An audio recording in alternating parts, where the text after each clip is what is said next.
Console Wars the card game. Featuring more famous video games than you can shake a stick at, Console Wars finally allows you to win a war you've been fighting and probably losing on the internet your entire life. Quit being a keyboard warrior with the warm embrace of anonymity to protect you. Now you and your friends can fight on the front lines, battling for incredible franchises, exclusivity, and eventual victory. Collect some of the most famous video game franchises of all time. Protect them with loyal and frighteningly dedicated fans. Brave the volatile video game industry and claim the ultimate victory in the console wars. Your favorite video game making mega corporation needs you. Enlist today. Head to consolewarsgame.com. Pick up a copy of Console Wars the card game, outshine your rivals, and prove that your platform reigns supreme. Out now. This is XboxEra. We're an independent, community-funded publication focused on providing the best coverage and discussion of your favourite platform, Xbox. With best-in-class forums, a kick-ass Discord server, and awesome merch, XboxEra.com is your destination for the best news, reviews, and features focused on what you care about. With shows like the Xbox Era podcast, headlines, and a whole heap of Patreon-exclusive content, we're proud to be an independent publication completely funded by you. If you value having an outlet truly focused on your preferred place to play, you can become one of the cool kids by supporting us directly via Patreon. Just head to patreon.com/XboxEra. You get cool swag and awesome perks, and we get to keep doing what we do. Become a part of the best Xbox community on the internet and help us grow even larger. Thank you for your support. Everything Xbox Era does is only made possible by the growing army of incredible Patreon supporters. Our MVPs and executive producers are all incredible people, but even more so are our grand benefactors, Croat56, Assassin, and Kevin S. All of this under the watchful eye of our lovely and benevolent CEO.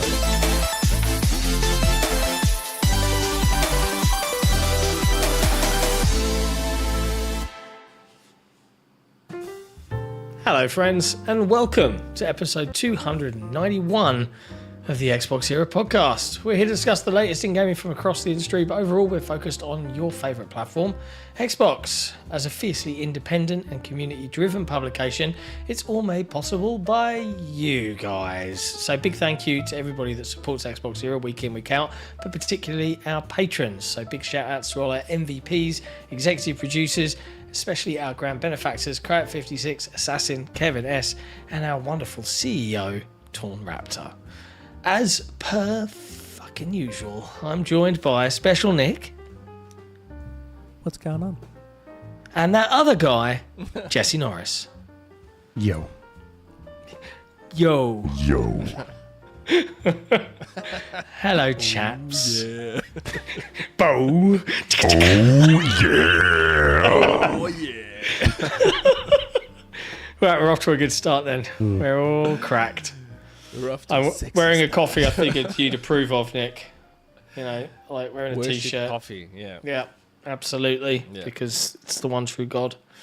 We're here. It's been a week. It started off as a kind of week, and then, as per usual in this industry, here's a load of crazy shit that happened. But we don't want to talk about that just yet. We want to talk about, you know, the thing that we actually enjoy, which is video Hi, chat. games. Saying hi to the chat. Hi, chat. Yeah, we enjoy saying hi to the chat. We can do that too. Hello, everybody. We should do that more, I think we do that I think. all the time. Cult of JJ But we can do Gaming, more than that. refer to Amargonaut, J Foley Gaming, Vinny13. There's a lot of people. Mav's there too. Vinny 13, they're live. Yeah. He also has Not- a community question. I know, not Arc Raiding. First either. one in a long time. It's, Nissa's there. the game's Darren all cool. here. Yeah. Darren is cool. Good old Collingwood. Hey, Jason. I just noticed Jason. I scrolled up and I saw Jason's there saying Quick Rocket League game. No. Did you get your Discord year in review thing? Did you do it? My number 1 game, Rocket League. Number 2, Fortnite. Number 3, Rematch. Number 4 was Shinobi, and then number 5 was Balatro. I mean, that's pretty bang on, isn't it? That's you in a nutshell. That's all I play. Wow. People think I'm joking, Nope. but I'm not. Not even a I've been little. in a weird state with video games this week. Like, I haven't felt the oomph for anything. Really? Massively, yeah. God, I have. Like, I don't know. It's been a weird week. It's just like I've just been playing The Last of Us for the first time. Oh, really? Yeah. The Last of Us Remastered on my PlayStation 5. What do you think? You know, I guess I this is think- what we've been playing. yeah, I guess so. What do I think? I think it is. I mean, I completely understand why it captured so many people. Yes. Yes. Like, it is oozing with just neat little design perks. I think the aiming and shooting You're also is, playing like a perfected version of it too. yeah. But I feel like the aiming and the shooting is kind of shit. It was a little bit back then as well, yeah. Yeah. I mean, I wouldn't say shit per se, but you got Clunky. to remember, like, you have to remember 2013. So most Xbox people would be coming from stuff like Gears and Halo and Call of Duty, especially, and so it's jarring. Like when you go from games who are specialty shooters, and that's their thing, shooting and killing things. Yeah. To this, yes, it can be a bit jarring. Yes, But it looks incredible still. Yes. Right. Well, not still. This is a And, very you different know- version than what came out on the PS3. Sure. yes. But the You're getting voice the perfected acting, version. the voice acting, the fidelity, the design and stuff. It's all super cool and very impressive. You know, watching the spoiler alert, the little girl at the beginning was like, oof, that's a gut punch. And I can Yes, imagine, it is, right? isn't You know, it? like all the reviewers, all new dads back in 2013, maybe, all feeling the feels. Yeah, can Yeah, totally. actually, I was. My daughter Yeah. was like 2. She was 2. Yeah. So, yeah. I think I might have even been like one was on the way at that point because my son was born in 2014. But yeah, like weirdly the whole time, and I couldn't be bothered to reset the PS5 because I had a limited amount of time. The whole time it was playing, I had this bar at the bottom of my screen where I could still see like the dashboard, and it was all fucking flickering and going crazy, and I'm just like, what is Really? this? Yeah, it was really weird. I was like, That's this probably odd. I've needs a never- reset. Never heard of anything like that before. Yeah, it's just weird. This guy's Something must playing have like a gone journalist, missing every shot. Yeah, like it, but I, you know, so far super impressive, right? I get it. Like it probably hasn't impressed me as much as it would have done had I played Back it then. in Yes, 2013, like back for then. sure. Yes. But still, very, very. It's very pretty. different for 2, which plays great. Yeah, sure. I can. But imagine. 2 does play 2 better than plays 1. really well compared to 1, but I really like 1's story, and I really do not like 2's story. Yeah, I prefer 1 as a game overall. I wish prefer the 1 was first it. one, so It was such a good ending. yeah. And then, man, just 2 gets me to a place where it makes me like 1 less, and I really loved 1, and I hate that. Yeah. Yeah, I really enjoyed playing number 1 remastered because it was one of those sort of like Master Chief Collection, one of those perfect pieces of software where everything is just so good about it. You know, it's funny though. I just said, you know, 2013 this came out, and Halo 4 came out 2012, and I'm like, holy shit! Like, Halo 4 was a better looking game than this. If And I not went back to many the people original, really acknowledge. yeah, Yeah, if you're comparing original versus original game, Halo 4 was like Halo 4. like- Halo 4 lost a lot of what made Halo great by yes, being that but that's pretty. that's what they did to get it to look like that. To get Halo 4 to look the way it did, they had to sacrifice a lot of what makes Halo Halo. yeah. Yeah. This is a very different looking if you- game when you go back to 2013. Oh Yeah, yeah, it's very washed out. Oh, yeah. Where Halo 4, even if you go back to 2012, it looks incredible. Even if you play it on a 360 right now, it looks unbelievable. But that was the best game to come out of that generation, visually. I'm curious, 4. right? It's Like, ridiculous. I would like to see some of these lengthy story games through. Be honest with me, just tell me the truth. How padded out is this? Is this a 10-hour adventure? Is this drawn out? To No, like 2 is 18 drawn hours out. Nah, two is padded. One's Right. not that bad. Okay, No, cool. one's, good. one is reasonable. Even by my standards, one is pretty reasonable. Where 360? 2, No, I don't think it's 360. Last of Us Part 2 is like, it's too long. It's way too long. Yeah, if it was 360, Jesse, it was running at 30 FPS. It is. It is now. So, Yeah. you know, that was the thing. Mm-hmm. But yeah, so and I've been playing a little So bit of Astro's Playroom. Haven't played Astro Astro's Playroom, Bot the free one. The free yet. one. Yeah, the free one. Oh, love it. It's amazing. Don't love it amazing. so much. Don't love it so Really? much. I'm not a massive 3D platformer guy. Like, it's cool that it shows you how all the things works, but the big circle jerk of "Welcome to PlayStation, look at our history." I'm just like, yeah, okay, Oh, it's I fine. love that. It's I fine. It love looks all nice. that. It controls It's great. fantastic. Pad, thought the that was pad, great. I think, is really impressive though. The pad It is is. impressive. The haptics are incredible. Yeah, they're Those really, haptics really good. are in, like, even though Nintendo did it first, Sony perfected it. Like, And the Xbox haptics- Dropped the ball Just- by not putting haptics yeah, in the pad. just Like didn't give a fuck. 100%. Yeah. Yeah, to me now at this point, even though I don't particularly use gyro like everyone else does, gyro and haptics need to now be standard in controllers. It needs to just become an industry standard now. Yeah. But the thing with it is getting developers to. Yes, but if every controller has them, Yeah. I'm with then you. developers will support it better. More.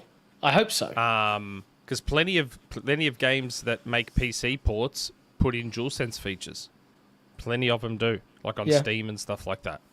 Like, Xbox needs to get. I mean, again, I'd heard a rumor that the next one was going to have haptics. I don't know about gyro. Wait, or was it the other way around? I'd have to check my DMs, but The Elite Series 3.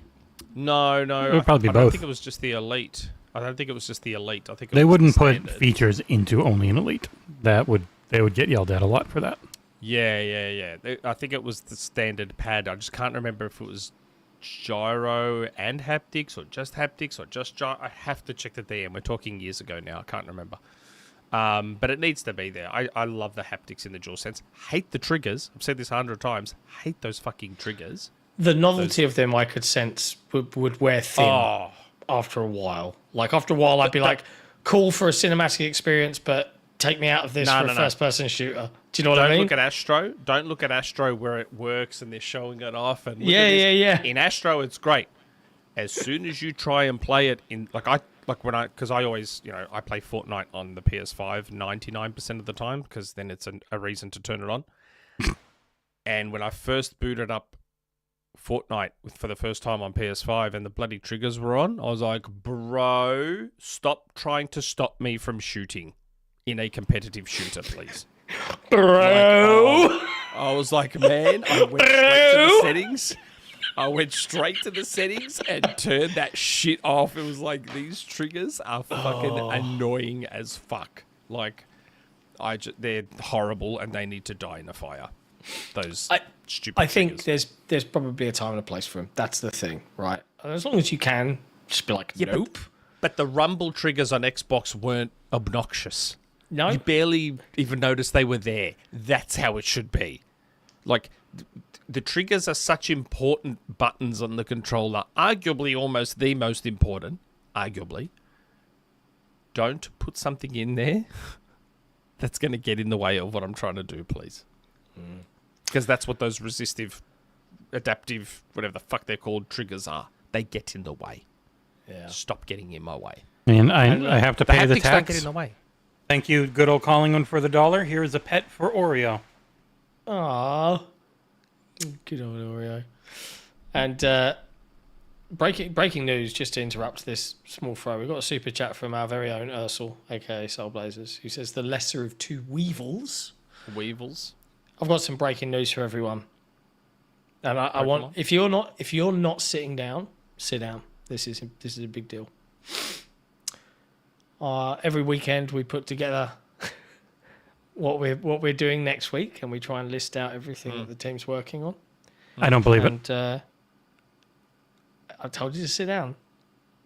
Now, Ursul's been careful here, and all he said is, I'm not labeling it. He just said, just call it a review from Soulblazers.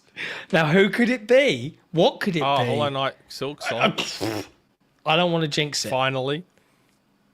Apparently. Maybe that could be the game. Not to everyone out there who's waited and hasn't bought the game yet, because you were waiting for Ursul's thing. And even though he took a 2-month break from playing it, you know, he'll be back with his verdict. Brit in the chat, it must be the Halo multiplayer review. You know, it's funny. You guys complain about me not doing any work. Imagine if I reviewed games like that. Yeah, I'll be with you in 4 months.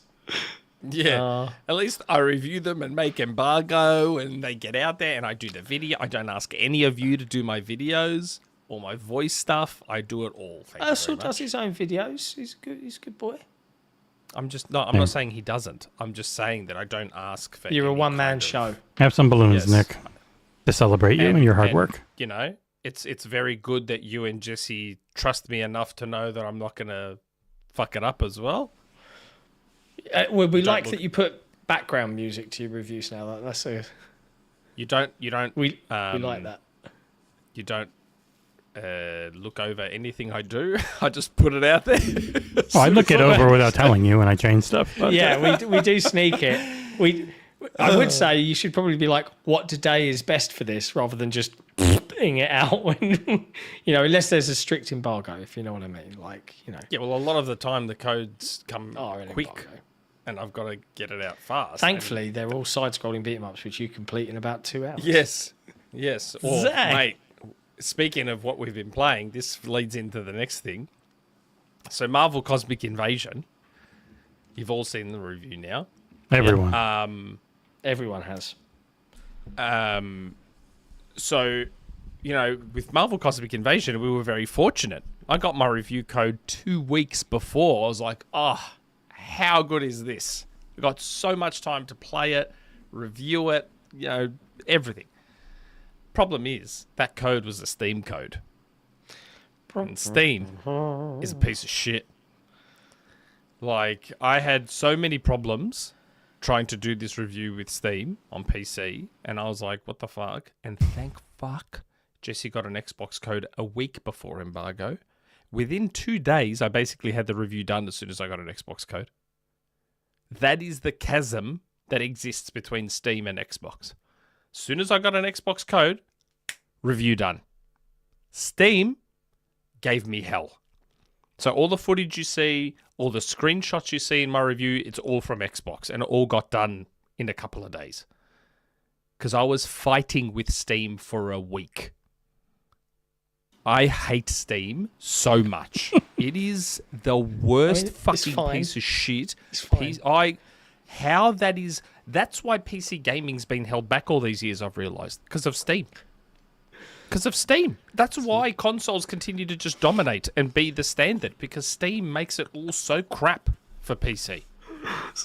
There's a lot of PC gamers in the I don't care. In the chat picking up their keyboards right now. That is all Stockholm Syndrome, because that's all they've known. That's where their library is, so they don't want to admit it sucks. That's all it is. Steam is terrible.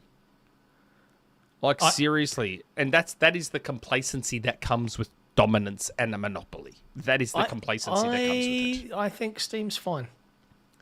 Yeah, okay. You have incredibly low standards. Yeah. I don't. Either that or you're not works. using it that much.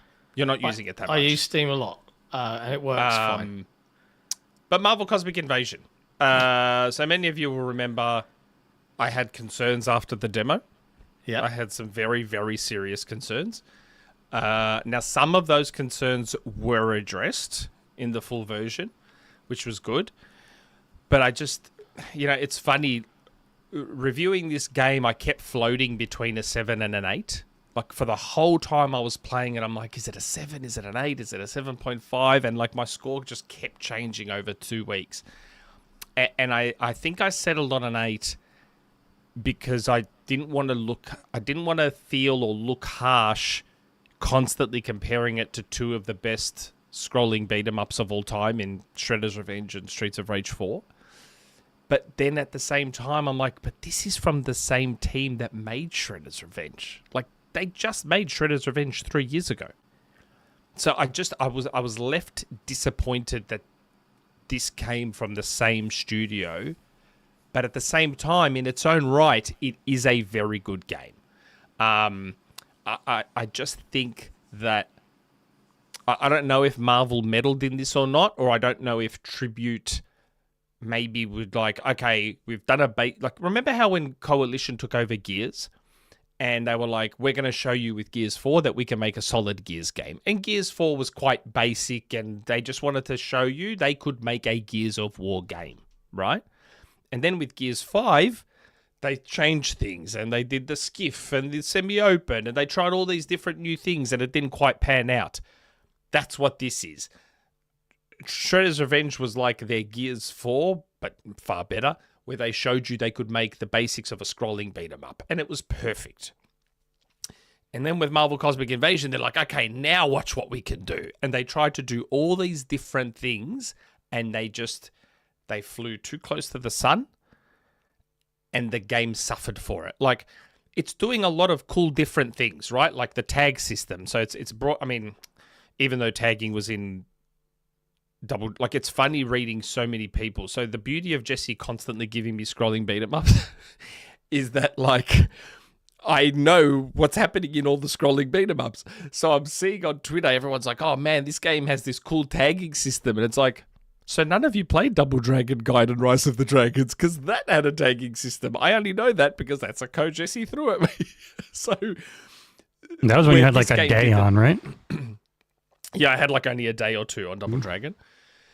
So this game has a tagging system that's very reminiscent of Marvel vs. Capcom Fighters. You can just tag in as much as you want, whenever you want.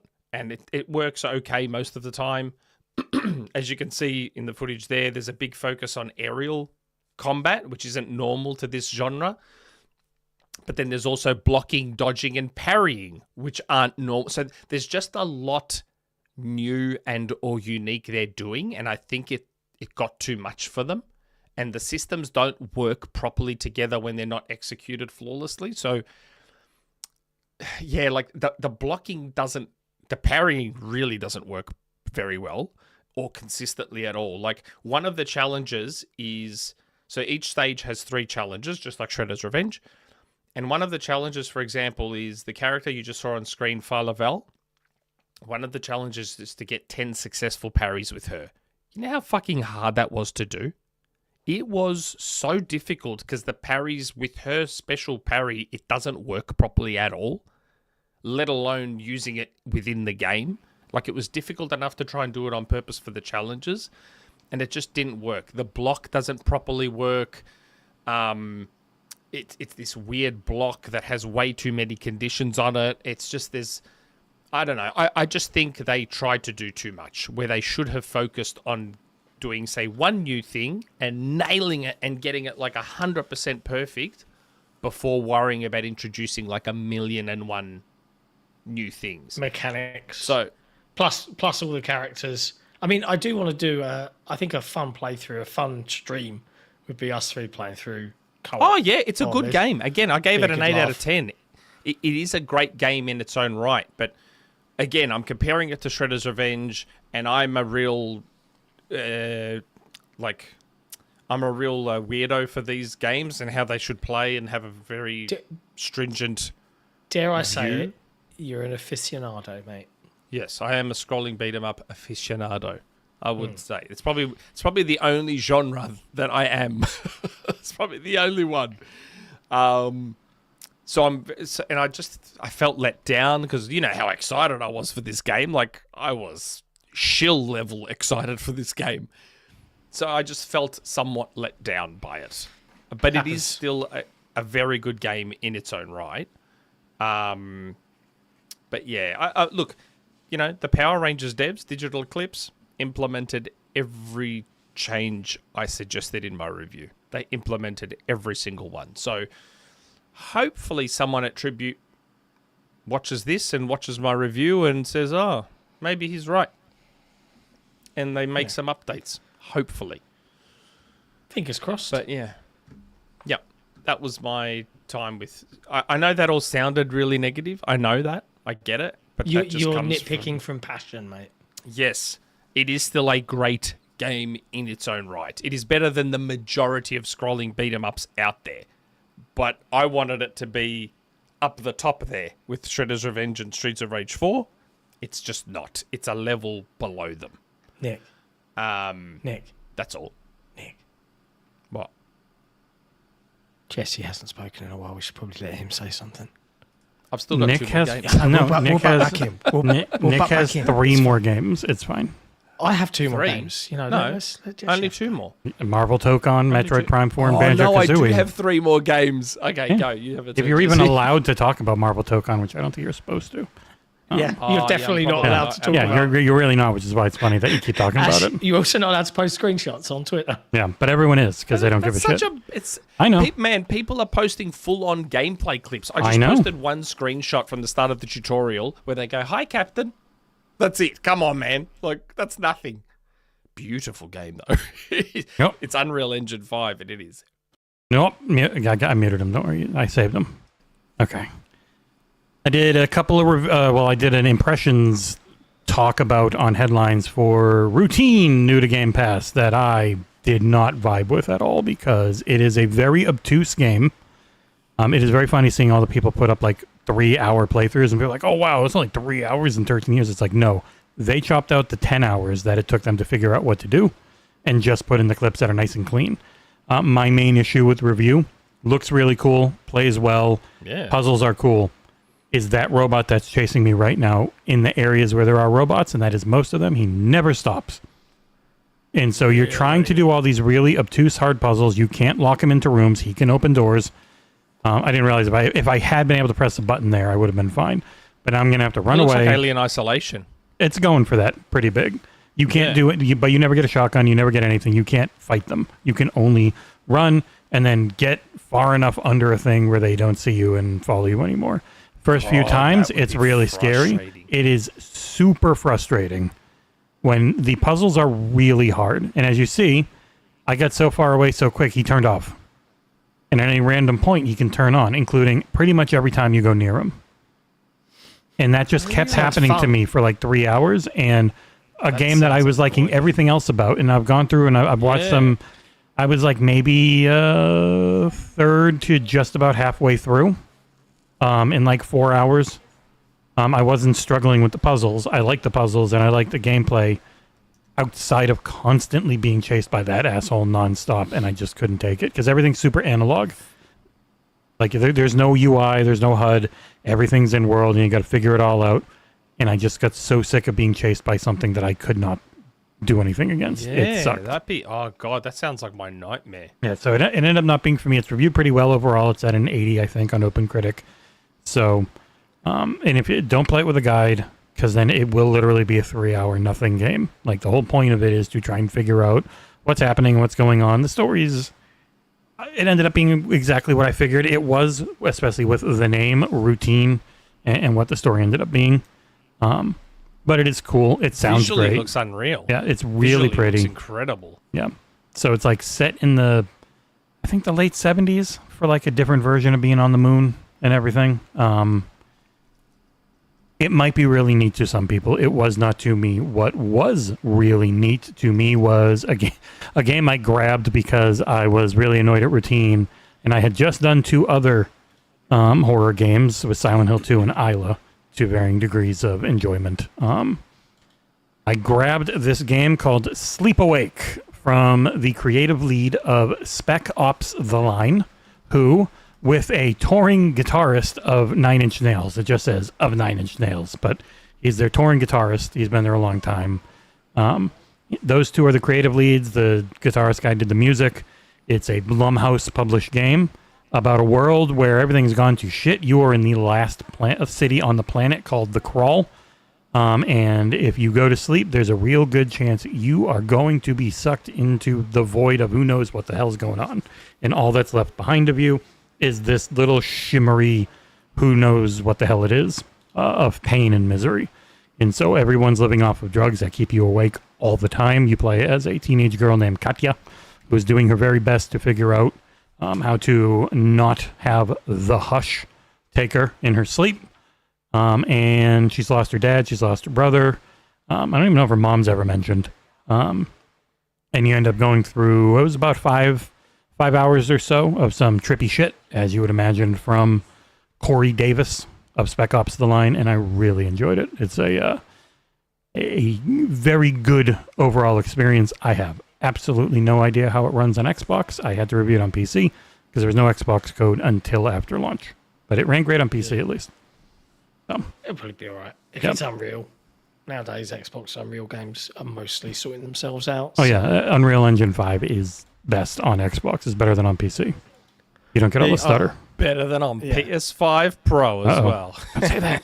Get us in trouble. Sucked in. And I'm playing other things, but I can't talk about them. But John's really loving one review he's doing right now for a Game Pass thing. I'm doing a Game Pass review. Wow. I don't know if I'm going to. They did send me a code, by the way, but I'm too busy with the other thing. Yep. Yeah, I'm playing 2 games at the moment that are coming to Xbox. Both of them old, right? So we've got Thank Goodness You're Here, which I've streamed on this channel. Mm-hmm. It took me 2 hours to complete. There's a bunch of extra achievements. If you're from up north, you'll probably have a really, really good time from this. If you are anywhere else in the world and you play Thank Goodness You're Here, you'll think, what the fuck is the UK like? Because we have that TV show here. We have Thank God You're Here. We have a TV show called Thank God You're Here. Do you know the game I'm talking about, Nick? Yeah, for some reason I had it in my head that it was linked to the TV show. I don't believe so. It's just Thank Goodness You're Here. Okay. And it's set up in a fictional northern town of Barnsworth. And it's got a great voice cast. It is very funny, but it even asks you right at the beginning. And obviously I'm talking about the PC version. Like, this is the thing. Like, is there an embargo? Yes. Probably. I've played the PC version through, so You could show any footage about that. You could show any footage from the PC version you want and talk about that performance.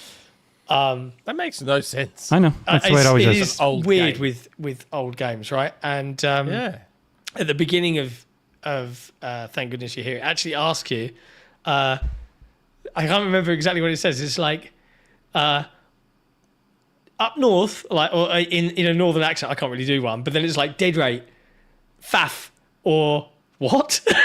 And you have to pick one. And if you say, yeah, I'm from up north, the whole menu and everything is all in northern slang. And it's like, fuck, what does this mean? It is really funny and very silly and ends very well. And I think the majority of folks that picked this sort of thing up would have a really fun time. It is very short, by the way. This full playthrough is about 2 hours. Yeah, I did it 2 hours in a stream. But there are lots and lots of hidden achievements and other things that you can go and get. But if you're an achievement hunter, it might be a game for you. The other game I'm currently playing, I might write a review. It depends how much time I get in the game, is Dome Keeper, which came out on PC in 2022. It's coming to Xbox, it's coming to Game Pass. I'll share some thoughts on that. Embargo.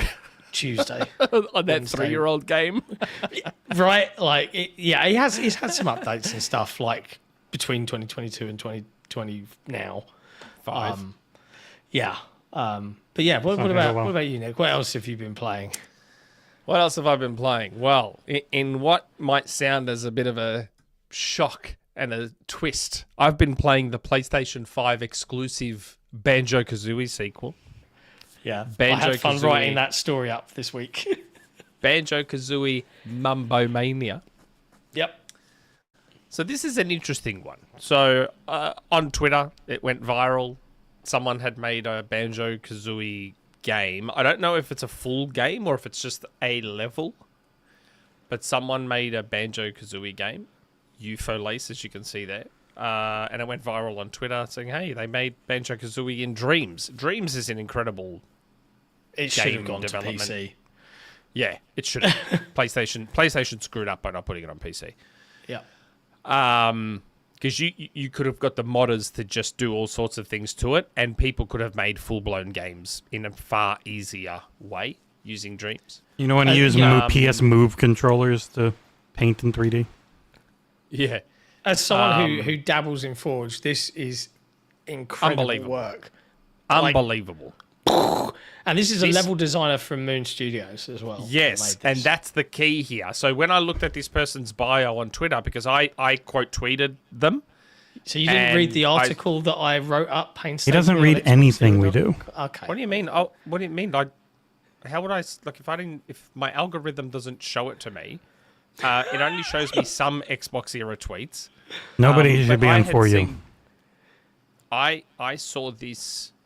I saw the actual original tweet and quote tweeted it and then looked at his bio because they liked my tweet. And I looked at the bio and I was like, oh my God, they work at Moon.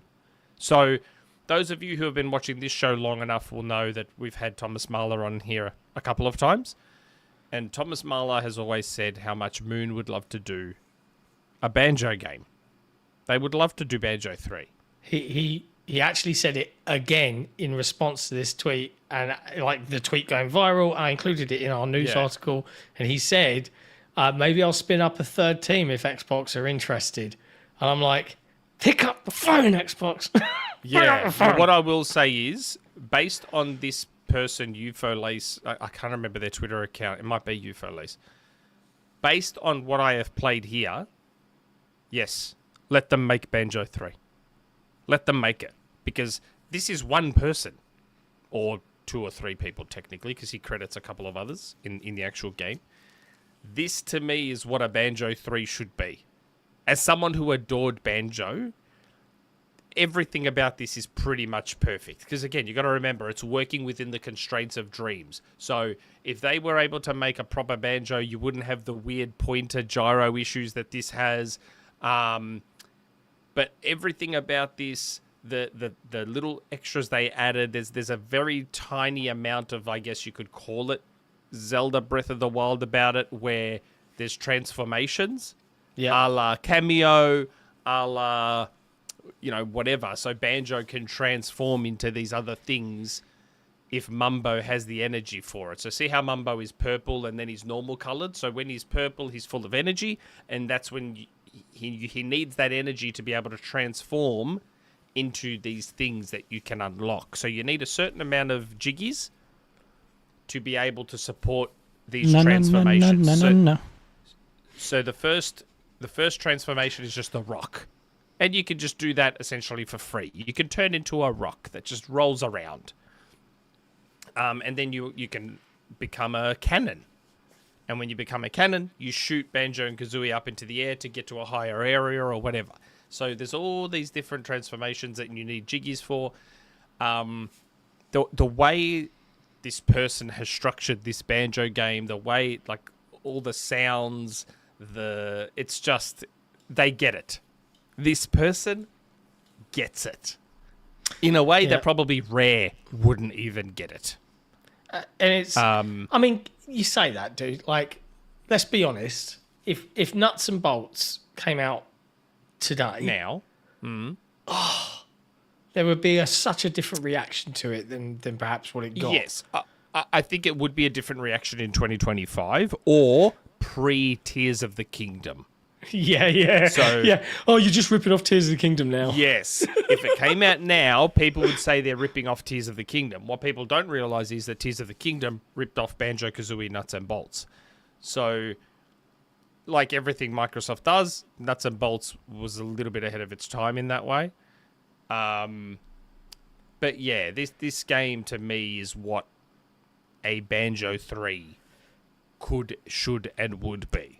It's fantastic. Wasn't there rumor that Banjo was Nate the Hay? I'm sure he said Banjo was being worked on. I can't remember if it was Banjo 3 or Banjo Remake. Because I just remember Banjo Remake a long time ago. No, But this I'd heard is one of rumours. those instances where I'm like, this is Microsoft when they don't get it. Where I was like, yes, Microsoft, Yeah. it's not going to sell 10 million copies, all right? No, But the it's not. optics of making it Yes. are worth the price. Yes, of it's free admission. marketing. You'd get it's marketing 50 you old don't men have to pay happy for a week. Yes. Yes, it's it makes them marketing. share it Well, hold all on on. Twitter and make a big noise. That is worth value. Yes. Yeah, but it's not just that. 3D Mario games still sell, even though Astrobot wasn't a huge seller, it still did a lot of good marketing for PlayStation. Like, you can't underestimate, like Banjo is, I would argue, almost equally as beloved as Mario in that 64 era of gamer. Like, Banjo was the better game than Mario 64. Yeah, I know. Like, objectively, the better game. And I still think a new Banjo game, a good one, would do wonders for Xbox's image. Even just if it watching this doesn't is so sell boring. 20, 30 million copies, it would do wonders for Xbox's image. And yeah, we said it back then and I'll say it now. I mean, fuck it.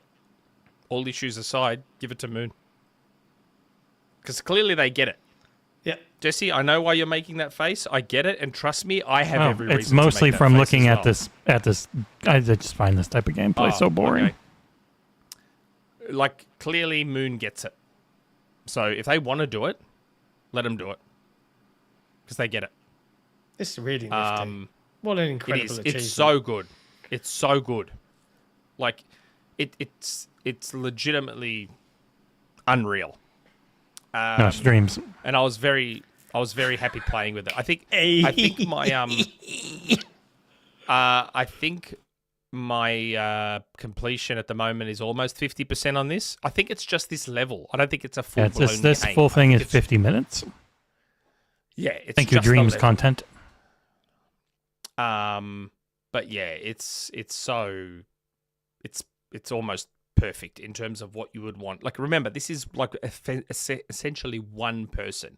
If you put an entire studio that got it the way Moon gets it, if you put an entire studio behind this and gave them a little bit of budget and time, you would get something generationally special Yeah.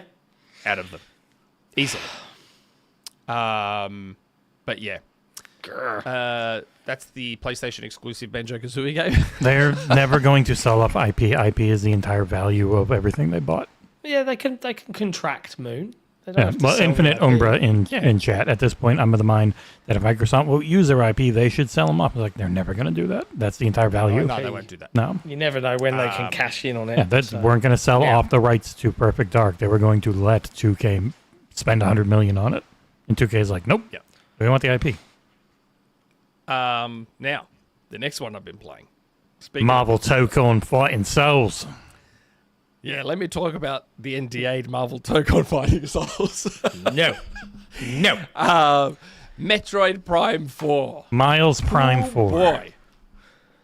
Now, so, I said to Jesse when we were off here. I was having a Nick, chat did with you, Jesse. I got to know this real quick, did you scan those 3 guys in the tutorial area so you don't get stuck at 98%? The 3 guys. Yeah, there's 3 things in the tutorial area or like early on that if you don't scan them, you're stuck at 98%. I scanned everything Okay. to the point where I started the game over 3 times to make sure I scanned everything. You are a maniac. Yeah. So I said to Jesse before we went live and before John jumped in the lobby, I said, this is the first time that I have seen a Nintendo game suffer the rage grifting, rage baiting, misinformative bullshit that Xbox games cost a cop every time they come out. Like, almost every Xbox game cops bullshit, right? Just about all of them. Metroid Prime 4 is the first time I have seen a Nintendo game cop it. So that was very weird to see. Because even John fell victim to it. You know, remember John, was it last week or the week before? John was like, hey, Nick, you see what they're saying about Metroid? Yeah, I was John- teasing you. I don't give a fuck. Even John fell victim to believing the bullshit. So, started playing Metroid Prime 4 with some slight trepidation given what had been said in previews and all that sort of stuff. And yes, I can confirm that it's all bullshit. It was all rage-baiting horseshit, probably from people who don't play Metroid Prime games. So prior to the game coming out, all we saw in the previews was Miles. Oh my god, Miles is going to fucking ruin the game. Miles is the worst thing. And it was mostly people just saying they're worried, and they only got to see like pretty much the very beginning of the game. Mate, Miles is in there for like 2 seconds, and then he's relegated to a glorified comms guy who half the time, if you want to use the radio to talk to him, it tells you communication's blocked and you can't talk to him. They don't even let you talk to him when you want to talk to him. It's still a Metroid Prime game. Don't get me wrong. I understand some of the complaints. Like, you know how I talked about Marvel Cosmic Invasion being like Gears 5 to what Gears 4 was? This is kind of similar. So there's like this open desert in the same way Gears 5 had the open snowy desert thing. This has a similar thing. And that's where you ride the bike. Viola is the bike's name. But at the moment, it is... I am loving it. Like, I've hit that point where when I'm not playing it, I'm thinking about playing it, and I'd like to be playing it, which is a good sign. Especially for a Metroid Prime game. All the information that I leaked about Metroid Prime 4 a couple of years ago, all totally accurate. Back then I was told that it's like visually unbelievable, very open compared to a normal Metroid Prime 4 game. A Metroid Prime game. Unbelievable. Yes, it is. Yes, it is. Not. You have not played it. I'm playing it. And it's funny. Digital Foundry said, play it at 120. Don't play it at 4K 60. Play it at 1080 120. And I was like, that's weird. Why would they say that? And in their video, they said you can barely notice the image quality dip in 120 mode. So I switched over to 120, and you really can't. You can barely notice the difference between the 1080 and 120. So I don't know what they're doing with their upscaling and their sharpening and all that sort of stuff, but the image quality is still incredible, even at 1080. Especially if you've got a good TV. Nice. It is a really nice art style, but like if it's always funny with Digital Foundry and them, because if you like pause it and you look at the walls or the floors or something, the textures are really low res. But it's fine. No one really cares. You're not paying attention to them in the moment. But that is the type of stuff that would always get nitpicked in other games. Maybe, but I don't nitpick that stuff. You know, I don't nitpick that shit. Not with Nintendo. I think it's and remember, it's running on shitty old hardware. The Switch 2 is not a powerful fucking thing. Like, and it's still ultimately a Switch 1 game that's been upgraded for Switch 2. So you're still constrained by a Switch 1 game. So when you factor that in, it's a stunning game. Like, it looks visually incredible. It's a nice art style, but it's not. There's nothing stunning about it. No, it is. You got to play it. You got to play cheer it. Up, it is. Cheer up, Jess. It's a nice looking game. Yeah, it looks nice. Like it's pretty. It is. That's what I said. Cheer up, mate. Like, there's a lot of nice and Jesse, you should like this game. There's a lot of X343 devs on this game. Oh, a lot of X343, and it's funny that Halo 4 had a lot of former retro people on it. Because remember at the time that Halo 4 came out, and everyone was like, "Oh, this looks a lot like Metroid Prime." That's sort of come around full circle again. Yeah. Because there's a lot of moments where this looks like Halo. And I say that in a good way. But it is. Like right now, if I was ranking it amongst the 4 Metroid Prime games, I would put it second behind the original. Better than the second one. I don't like Metroid Prime 2. I didn't even beat Metroid Prime 2. Really enjoyed Metroid Prime 3, but I think unless something drastic changes towards the end, which I'm hearing it might, unless something drastic changes towards the end, this is my second favorite one at the moment. I'm about, my save file says like 8 hours at the moment. That's what the save file says. My scans are at like 67%. I don't even think I'm anywhere near, because I've just been scanning everything. I scan everything. So I'm really making sure I've got my completion down. And yes, don't believe a lot of the rage grifting bullshit you're seeing on Twitter because most of it is crap. And the one thing I do also want to talk about that I can't believe, I got a. Oh no, maybe I shouldn't reveal that because that's a private DM, and I see Tom Henderson in the chat, so I really shouldn't say it. But, I wonder who it's from. I'm not saying. So. There was a certain controversy related to this game, which I could not fucking believe. Some fucking dude, I'm not going to name them, because I don't like doing that unless it's Luke Plunkett. Was a hero who pointed out how shitty it is to keep the 100% achievement stuck behind an amiibo. That's fucking wrong. Mm-hmm. That is not correct. Don't amiibo that is not should correct. be banned already, and this just makes it even worse. That is not correct. So some fucking dude on Twitter who probably doesn't know his head from his ass, started a fake controversy about this game, saying, what? They've locked music behind an amiibo? That's so fucking shitty. No, they didn't. They did not lock music behind an amiibo. The desert area is a desert. It has what I would consider ambient. It's not quite music, not quite noise. It's somewhere in between. It is a lonely, isolated desert area. So it has appropriate ambient sound for it. Now, like games have been doing since the 80s, if you do certain things, like complete a game on hard, 100% complete a game, beat a boss in under a certain amount of time, sometimes games will give you cool extra stuff. Don't they? They've been doing that since forever, correct, Jesse? Games have been giving you unlockable extras since forever, don't they? Jesse's not the man to come to. No, most games didn't have any memory. Most games didn't have memory to remember that you did anything. Plenty of NES, Master System, Mega Drive games all did that sort of stuff. Oh, those are decades in. Plenty of them did. And Nintendo's always done stuff like that. So in Metroid Prime 4, if you 100% scan everything in the game, they give you the option to change the music in the desert if you want. If you get 100% scans. But if you've got 100% scans, does that not mean you finished the game? So why would you need to... Okay. No. Okay. Not necessarily, I'm just asking the question. It means you scanned everything. You scanned everything. You're near the end or at the end.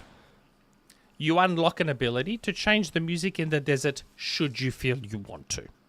Right? Now, the amiibo gives you a shortcut. It says, okay, let's say you don't want to scan everything. If you happen to buy this amiibo, you can just change the music in the desert straight away. Now, a dude discovered that and framed it as paywalling changing music and caused a massive fucking outrage over just... It is the most bullshit controversy I've ever heard. I think Sotnist in the chat puts it best. Amiibo is functionally no different than an energy drink can with a double. I mean, it's also 10 times the cost of an energy drink.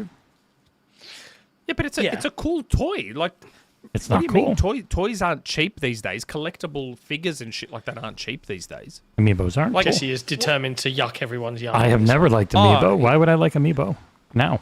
Like, the thing is, for years, people have complained that Amiibos don't do anything useful. And I agree with them. For the most part, for the last 3 years or so, Amiibos have been worthless in terms of their in-game functionality. This is the first time for a long time that Amiibos have actually done something semi-useful, and we're getting a controversy over it. Like, fun fact, people, changing your in-game music isn't really a normal thing in video games. I'm not saying it's never done. I'm saying it's not an industry norm or industry standard. In the Marty O'Donnell Halo Bungie era, he actually very much refused to let you disable the music, arguing that it was just as important an aspect of the game as the graphics and the gameplay. And it was only when 343 took over that they let you do different things with it. I think when they did the MCC stuff. And they had but what I'm saying controls. Is it's not the norm in games. Like Last of Us doesn't let you change the music. Gears of War doesn't let you change the music. Uncharted doesn't let you change it. Like most games, most big AAA games, it's not a normal thing. I'm not saying it's never done. I'm saying it's not a normal thing. It depends. When you're in a vehicle is generally when that happens. it doesn't happen much at all. So Yeah, like all open world Nintendo games where you've said got a was- car radio is a thing, but that's about all I can really think. Yeah, that's right. And this isn't a car radio. All Nintendo said was, hey, you can still change this music if you do the scans, which is, if Amiibos never existed, that still would have been the case, whether the Amiibos existed or not. What I'm saying is, I think it's dumb to believe that Nintendo intentionally went out of their way and said, look, you know what we're going to do? We're going to put really shit music in the desert, and then what we're going to do is we're going to put the good music behind this Amiibo. If anyone genuinely believes Nintendo did that, you should probably have your fucking head examined. Like, that's just stupidity. That's some top-level defensing. It's not defensing. It's not defensing at all. It's stating facts. It's not defending. It's just... It is a it's big such whole load of, like, nothing. Like, It's such a nothing fucking controversy that I just can't believe there was, like, full-on articles and shit written about it. I'm just This like, is you the guys gaming have to be industry. taking the piss. You guys have to be taking the piss about this. Like, I like when Amiibos do cool shit in the games, because it's like, I prefer that my money went towards something useful rather than just the toy. The fact that I get stuff in the game is cool. So one of the Amiibos gives you, like, it replenishes your life and gives you an extra Halo-like shield on top of your shield. So it's like you got 2 shields. Then there's another one that... Oh, actually, you want to know which Amiibo's fucking useless? There we go. Oop.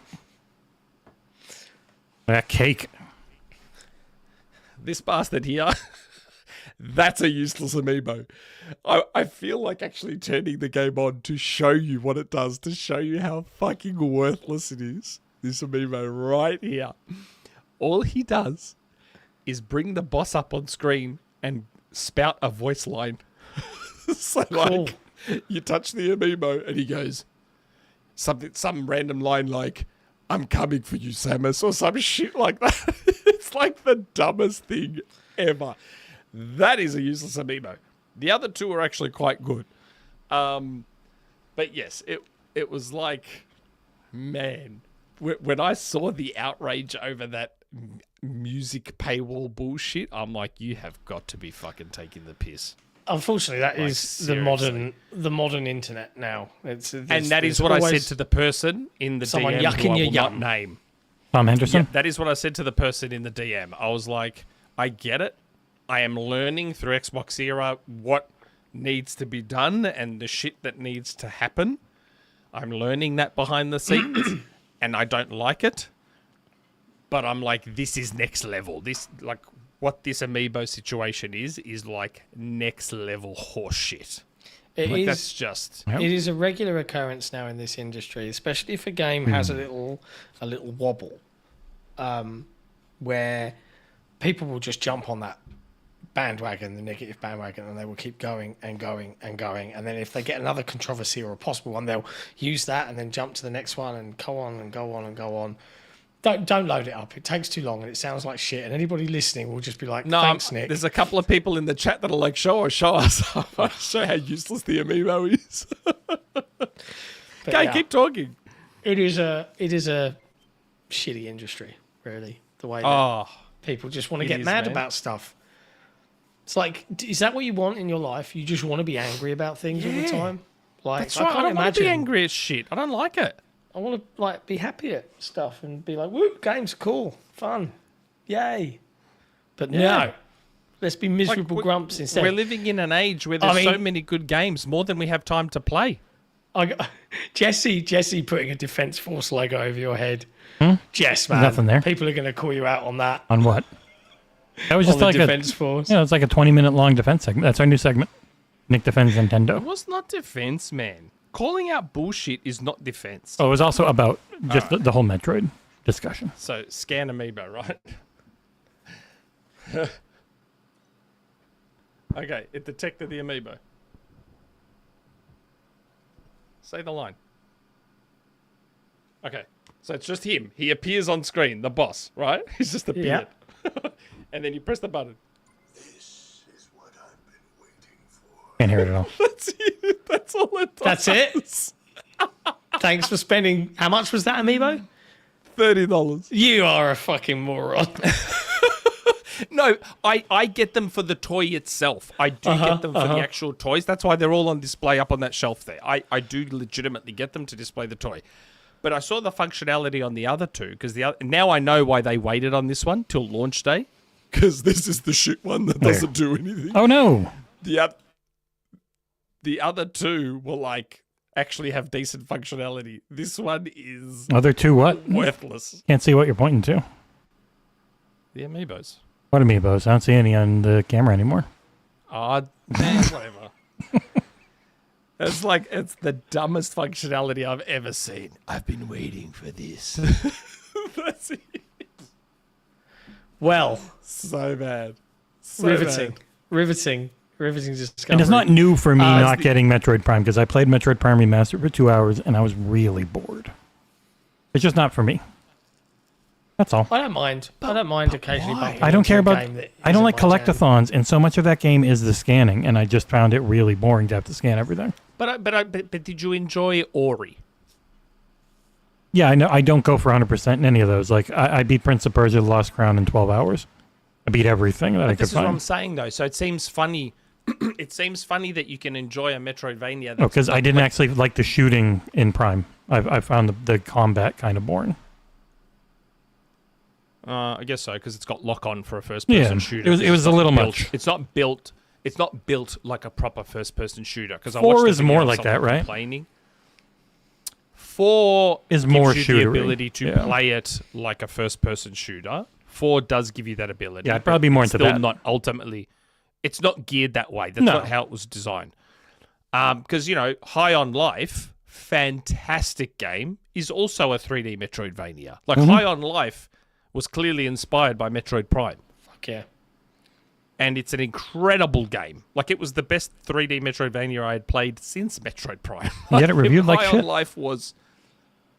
Did it? Yeah, people High on Life did not review. We were laughed at for our score of High on Life. It is a 69 on OpenCritic. There's a lot. Really? Yeah, but Nick, you got to remember, this is the modern video game industry. If it's...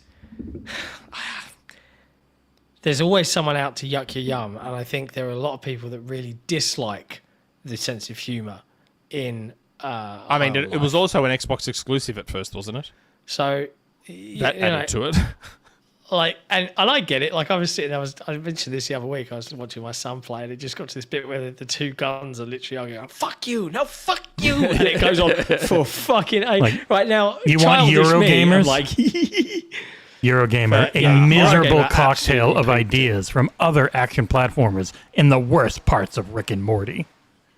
yeah. So like, when you've got High on Life was fantastic. It got a High 4 on out of Life 10, was 40 fantastic. out of 100 from PC Gamer. Lacking the sharpness needed by both shooters and comedy, High on Life is a low point in the gaming calendar.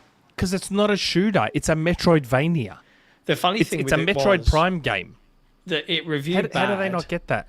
Yeah, it reviewed bad, but then actual people, and look, there's always going to be someone out to yuck your yum. You find the reviewer you gel with, but when it actually got to the mass market, it went viral because lots of people found it very, very funny, and it helped. Yeah, It was it's actually a hilarious. really mechanically solid first-person shooter there with Metroidvania elements. And I look at what they're doing now with High on Life 2, and like they've been banging the drum. They've got IGN First going on at the moment. yeah. It's open for pre-order. The more I see of High on Life 2, the more I'm like, yep. I can't wait for this. I can't wait. This is gonna be so fun. I adore. Like, I sunk into the first High on Life in the same way I did Metroid Prime. Yep. I just kept backtracking, going back and forth, looking for stuff, trying to find secrets. I was like playing it, and I'm like, the whole time, I'm like, oh my god, this is Metroid Prime on Xbox. This is Metroid Prime for Xbox, and I was so in love with it. I forgot that everyone hated it. I completely forgot until Jesse told me just That's now. because you had fun. And when it actually came out, people had fun.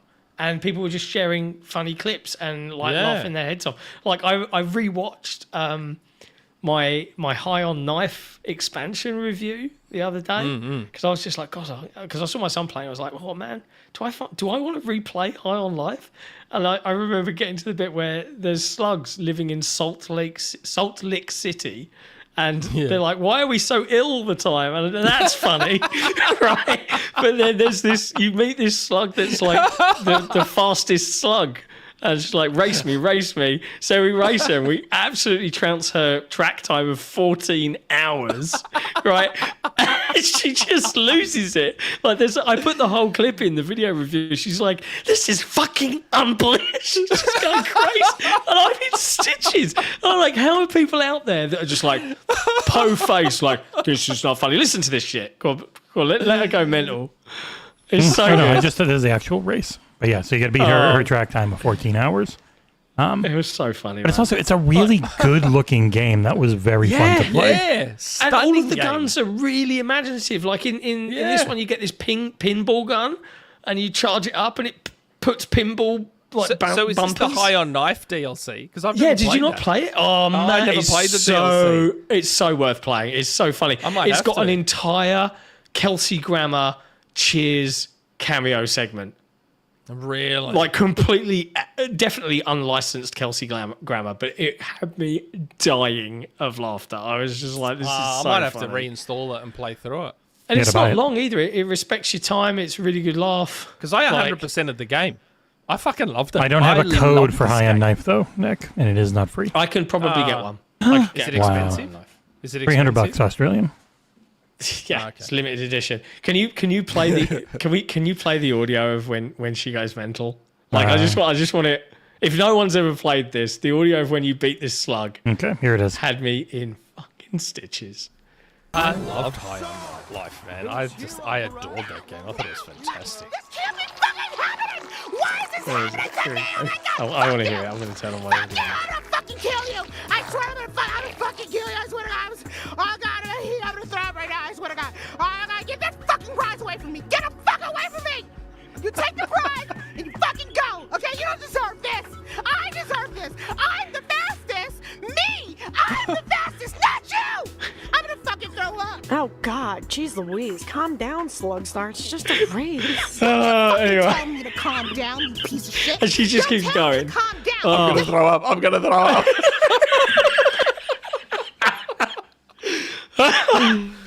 Oh God, yeah. Honestly, people, if you've not played High on Life or High on Knife, do it before the sequel comes out because it's coming out in February. Like it is 2 months away. It's February 13th.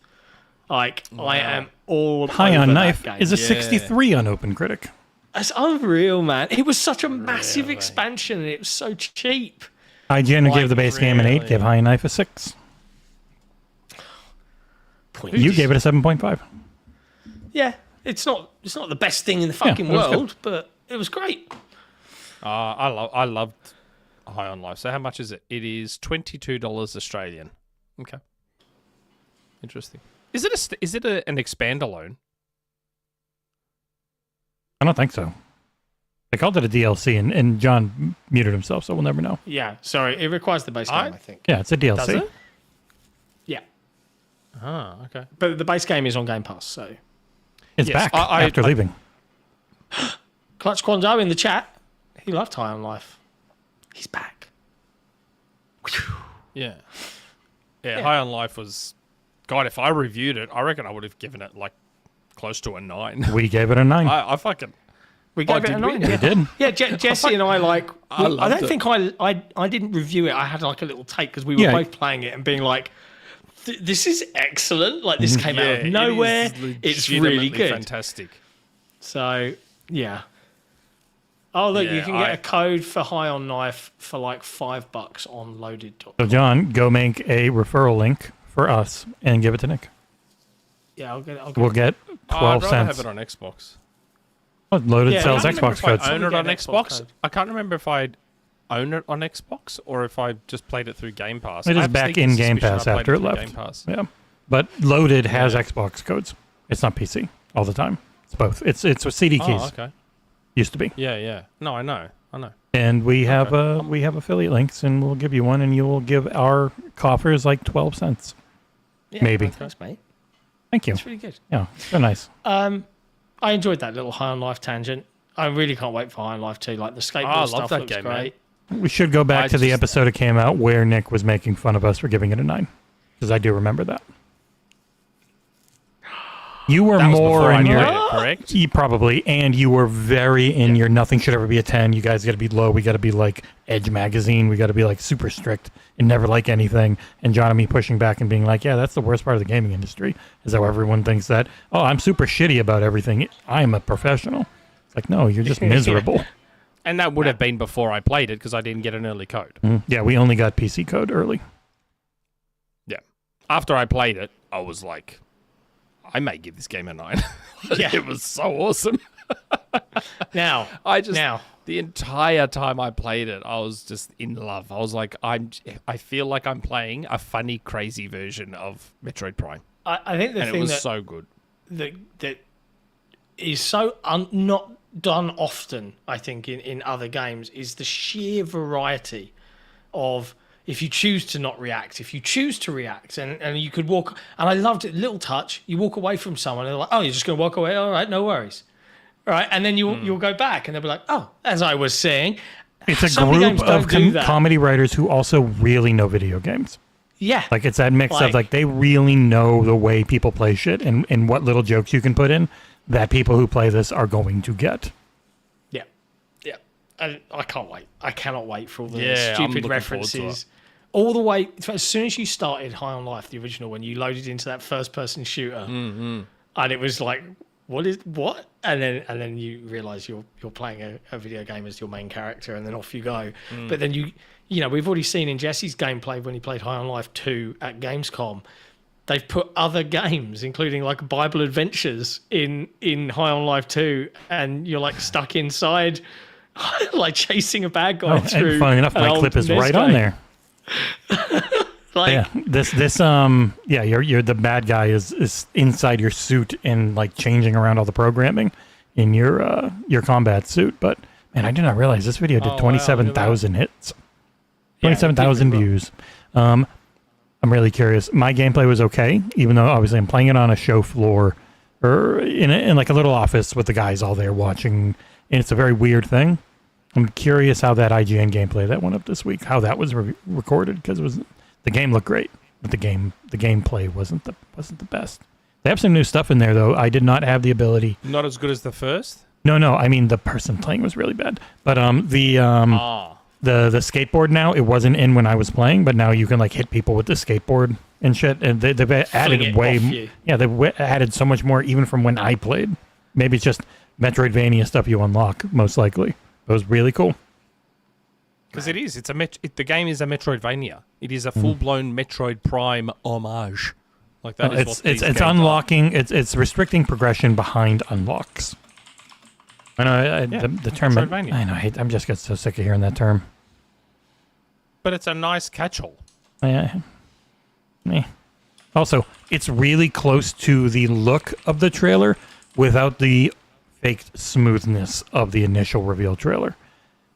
I think that's the thing. We were always teasing John. I never thought it was going to play like that reveal trailer in last June. But I have to say, playing it on a decently beefy PC in Germany, it was gorgeous to look at. Yeah, it is gorgeous. Like, but the first one was gorgeous. I didn't doubt the gorgeousness. I just doubted this is real gameplay of that trailer. I was like, no, it's not. No, it's not. Come on, lads. Let's all be clear here. I was talking about the visuals at the time, the actual quality of the visuals. Yeah, they're still fucking fantastic, even on the original High on Life. Like, if you just take any of these and take a screenshot, it is fantastic looking. Crispy games. But there was an entire movie in the first one, the Tammy and the T-Rex. There's that was a several movie you could sit and watch on the TV. There's several movies in it, So and I think there's more planned for High on Life 2 as well. So we'll see. I would like to see if we can chat to the devs about this one because, like, I really like their game. I like to yell at them about giving me an energy drink powder. That got me stopped at every airport security check-in as I came back. I mean, it's right here. I made it all the way home, but it definitely got me looked at a lot in Boston. I was like half an hour of the guy trying to figure out what this was. And eventually, like, I sniffed it. And it's like it's just an energy drink powder promotional thing. It was drugs. And then he saw what it was. Like, oh shit, High on Life. I love that game. And I was finally able to get through. I was like, yeah, they saw the second one. He's like, oh, there's another one. Fucking wicked, dude. Yeah, a lot of TSA guys play video games. I've found on many trips. If you're wearing a video game T-shirt, like I was wearing my Halo, like 343 Forge Team T-shirt, and they're like, "Did you make Halo?" And I'm like, "No." And I explained, and they were like, "Oh man, I played Bart's Manor in 2008." I was like, "Yeah." You got to remember though, as the boomers die off, all that's left is people that have grown up on video games. So it becomes more and more the norm. Yeah. My parents Anyway, are boomers, so come on. I'm not saying I want my parents to die, but still, as that generation goes, Your mom As keeps they trying to suffer. push this Greek holiday. You might change your tune. that I can't afford. Did I random tangent? You know, speaking of our boomer parents, did I tell you guys my dad won a Mini? Mini A what? Mini Cooper. A Mini Cooper, an Mini OG Cooper. Mini, Wow. souped up to the gills, like all the fancy pants shit, like Really? but an old one, and he's called it Gwen. He won it.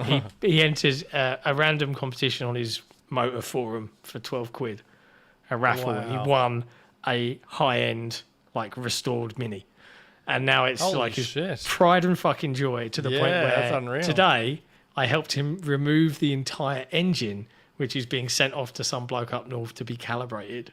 So like the Mini is now lifeless because he's rebuilding the engine, just because that's his hobby now. It's like Maybe swap because it he out. won it. Swap it out for an EV motor. Electric and a battery. Mini.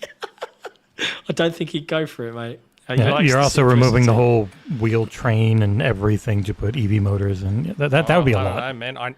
I work with someone who has I think their partner is an engineer or their friend is an engineer, that as a project, they took a petrol car, I can't remember if it was a Beetle or a Mini or something like that, and turned it into an EV as a project. And they had to get like tick off and clearance legally to be able to do it, so that it could drive on the road and everything. And they turned a fucking petrol car into an EV on his own. I'm like, holy That's awesome. shit. Yeah, I freaked out. Now, friendly reminder to everybody watching, and thank you for all of you hanging out with us today. Do hit that like button if you haven't yet. It's not a lot of effort, but it helps us out in the old algorithm scales of things. And if you really love what we do, consider supporting us directly by heading to Silux will come patreon.com for you. /XboxEra. He'll say it, and he really I've means waited it. a long time, Samus. I've waited a long time, get Samus. But hey, let's talk about some actual video game news. And the biggest fucking news of the week is another massive acquisition. It's not strictly about video games, though, No, because it's all about movies. But video games, it's like a little tiny slice of the pie that none of the shareholders care about. Yeah, but hold on, that's not necessarily true, because Netflix have been trying to dip their toe in the. Yeah, but if you look at the thing that they showed off, where they're like, "This is what we're going to get, shareholders," and it was just this little teeny tiny text that said gaming. Everything else was about it. And none of the shareholders asked about the video games thing. And yes, Nick, you're right. Netflix did start to get into video games. They had 6 studios. They now only have 3, right? Well, Because now they they shut have a some lot down. more. Now, No, technically they have a lot nothing. more, and that It's is going to take a year and a half probably a year and a half to Well, 2 they years. will. Yeah, you know what I mean, though. I don't know if it's going to go through. Because, like, Wait. You don't For think- audio listeners, in case you are living under a rock and you didn't read this on the news, Netflix have put an offer in to acquire Warner Brothers for, I think it's something 82 like billion? $82.7 billion. Just the Warner Brothers part, and then the Discovery part would be off on its own, spun off, and then sold probably for more. So even though technically Paramount offered more, they were offered it for everything, which, Yeah. 82 billion. That's more than what Microsoft paid for Activision. Yeah, they looked at ABK and said, hold my beer. Yeah. Said, watch this. So the question, of course, now is whether this will be a successful process. It's already raising eyebrows from a regulatory point of view. Is it? Or is Apparently. is it just all the legacy Hollywood media companies? no, the fucking- Ellisons are Ugh. huge Trump supporters, and so they'll just beg him to Yeah. block it. Ellison's are linked to Paramount, and they're massive. Like they're close They were to Skydance, and Paramount's they trying bought to do it. administration. Yeah, they bought Paramount. Yeah, well, Paramount's trying to fucking step in here, aren't they? That's the Ellisons. That's their company. The Skydance Paramount. They bought Paramount. Man, tell them to go get fucked. I think they're also Annapurna. The lady Ellison. So, I mean, I'm not necessarily like I don't really. I have care. no issue with it. Friends will come back to Netflix. Friends will come back to Netflix, and Looney Tunes will come to Netflix. but I mean, it is a huge amount of money that they could start charging a month for your Netflix subscription. Yes. There is that. Like, Yep. but like, it doesn't really matter if I'm for or against it. If Paramount buys it, that's not like any of them buying it is bad, right? In the grand scheme. So like, I personally, between all the streaming services, probably watch Netflix more than others. So Yeah. I'm like, as a consumer, whatever. I might not agree with that when my prices go up again in like 2 years' time, but But you will get a lot more content for your money too. yeah, man, they're going to own some ridiculous franchises in terms of They scale. will. And the other thing I think, I don't subscribe to Netflix myself, so I don't have a horse in this race.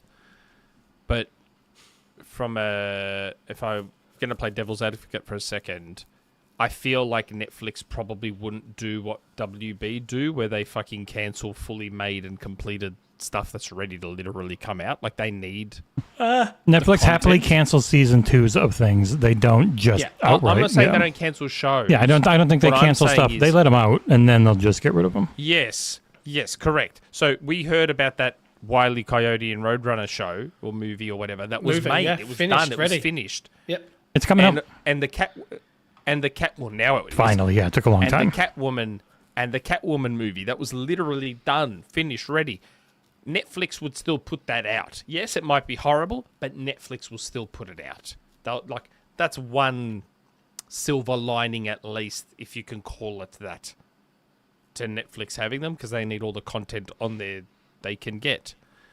Where WB under fucking Zaslav, is his name Zaslav? Whatever the hell his name is, that dude. Come on, this is another like the title that Jesse put on the podcast. This is definitely a lesser of two evils situation. What? I mean, yep. It just didn't come out that well. But like in the chat, I know they sent an email out saying it's I done. was like, oh. Their intent. something. Oh, Here we go. Okay, sorry, I had my normal voice. I had the Go Salon was on. No, he was just like, what did he say? He's like, what? It just meant to be a little but it really didn't come through. But we do have a super chat from Robert Vasquez, 4482. Robert Vasquez, 4482. Yo, love you boys. Life been lifing, but we good. I think Netflix can help WB. Why would they ruin a good thing? So much negative. It's too early. Thoughts? Yeah, I agree. For now, I'm going to put my positivity hat on this. Yeah. I mean, I don't care. But if we drill down, I'm looking at it from a pure movie consumption point of view. And if we drill down and look at the games, the question is, are Netflix going to, go all in on the games division and let these studios survive and live? No, what Netflix is going to do is not know it exists. That is the best case scenario, is that they have no idea what's going on. Even owning Mortal Kombat, they'll be like, oh, nah, fuck it, what's this? No, they're going to be so busy integrating all the movie and TV show shit that it's going to be a long time before they're paying attention to the video game stuff. Hogwarts Legacy sold 35 million copies, I think. They now own that, right? Or they will own that, excuse me. And that's nothing to sneeze at. You line that up with Mortal your new Kombat's the movie biggest release. fighting game on the planet. They from a now sales perspective. They're filming currently this Harry Potter reboot show, right? The TV show. That's now, in theory, that'll be on Netflix, right? And that will be a has new tie-ins exclusive. to the Hogwarts Legacy sequel. Game of Doesn't this also Thrones is mean- going to be on Netflix. Doesn't this also mean they have DC? They have Yeah. Or is DC. DC not part Yes. of it? Yep, they have DC. They would have the IPs for the DC movies. I don't know, man. I'd trust Netflix with these IPs more than fucking WB. Yeah, same. Current day WB. Like, come on. And you don't need... It's a whole other subscription that you don't need anymore. At least, I understand Netflix will probably get more expensive as a result. But they would merge HBO, right? Like HBO Max. Well, why would you still need HBO? Exactly. You would just You put just put Game it of all in Thrones on Netflix. Netflix. Yeah. Yeah, just get rid of HBO altogether. crazy It's to me one because- less subscription. We were chatting about this. Like, I was originally a member of Love Film, where you used to get your DVDs mailed to you in the post, and that was what Netflix was. That's what before Netflix they was. changed their name and went digital. Well, the And they biggest beat thing is going to Blockbuster be it. all the places that HBO Max is or isn't, what has rights in every country. Because digital media distribution is just a massive clusterfuck globally. It's so haphazard and random and weird from when everyone didn't have their own streaming service, and a lot of them still weren't in the same countries. Like, I think HBO Max is just finally coming to Australia and others. I saw a few of them. We're only just getting it quite recently. Yeah, so it's like a lot of their stuff is probably already stuck on other people. So it's not just everything immediately goes under Netflix. It's an umbrella full of umbrellas, depending on where you live. So it's always unbelievably complicated, and figuring all that out is going to take up a lot of their time. That's why I think they're not going to do anything about gaming for a while, because it was billions of dollars a quarter just to get ABK integrated into Microsoft. It's going to be similar. They're going to fire an insane amount of people because there's going to be a ton of redundancies. They are not going to be focusing on the video game stuff for a while. It's just going to be, okay, you guys over there, you just don't lose any money. Make us some money. And then eventually, if they become big enough or anything, then they get the Amy Hood and them versions looking at that division and being like, all right, margin time. Get it up. And you want that to take as long as possible. Super chat. Yeah, super chat from Craig Bishop. While Nick's reading that super chat, Jesse, do you want to have a look at that guy that's in the forum, the Discord, and wipe his life away? Oh, okay. Fuck you, Star Craig Mage. Bishop super chat. Dump administration may meddle in this for Paramount. Tyson I Nat hope wants to give us money. Hold on, John. Why would I get rid of him? I hope not. Because again, lesser of two evils. I'd rather Netflix has WB than WB be on their own. Because WB have no fucking idea what they're doing. Like, people have been bitching and moaning about WB for years. So it seems weird to then complain about this.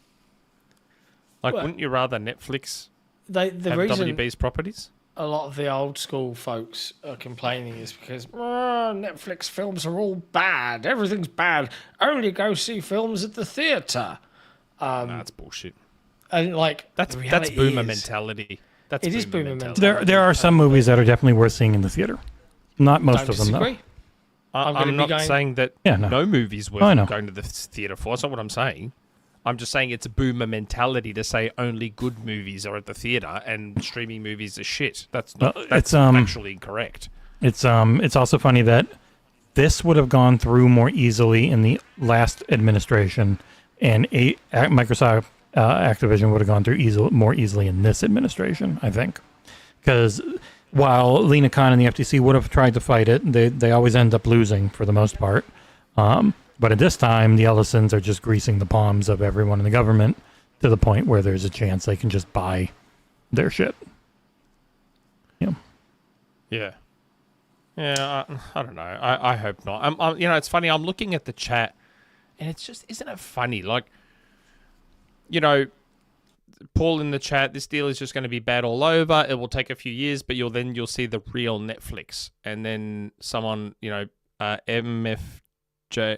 Fadeaway 96, Netflix will be the only one left soon.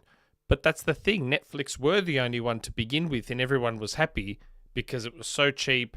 They had all this great content in one place. Like, Netflix helped temporarily beat piracy, right? And then, as I predicted all those years ago that cable would have the last laugh when more and more streaming services popped up, and eventually to keep up with all of it, you'd have to pay more than your cable subscription. Mad, isn't it? I knew that was coming. You could see that was coming. And guess what's risen again? Piracy.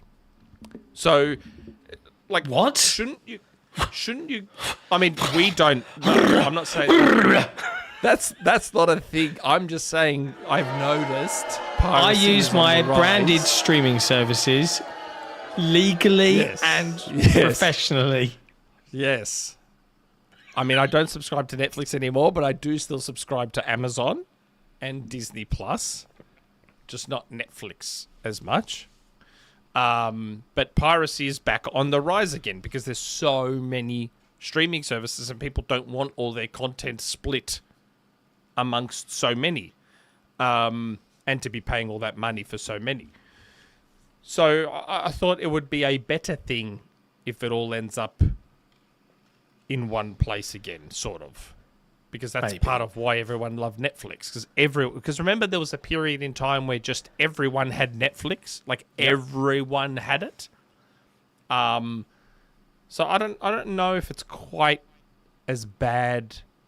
If everything was under Netflix, I don't think it would be the misery that some people think. Like you're like, oh, Netflix will go up in price. Yeah, of course it will. But wouldn't an expensive Netflix be cheap that has everything? Be cheaper than having 10 different streaming services that you're paying monthly for? Probably.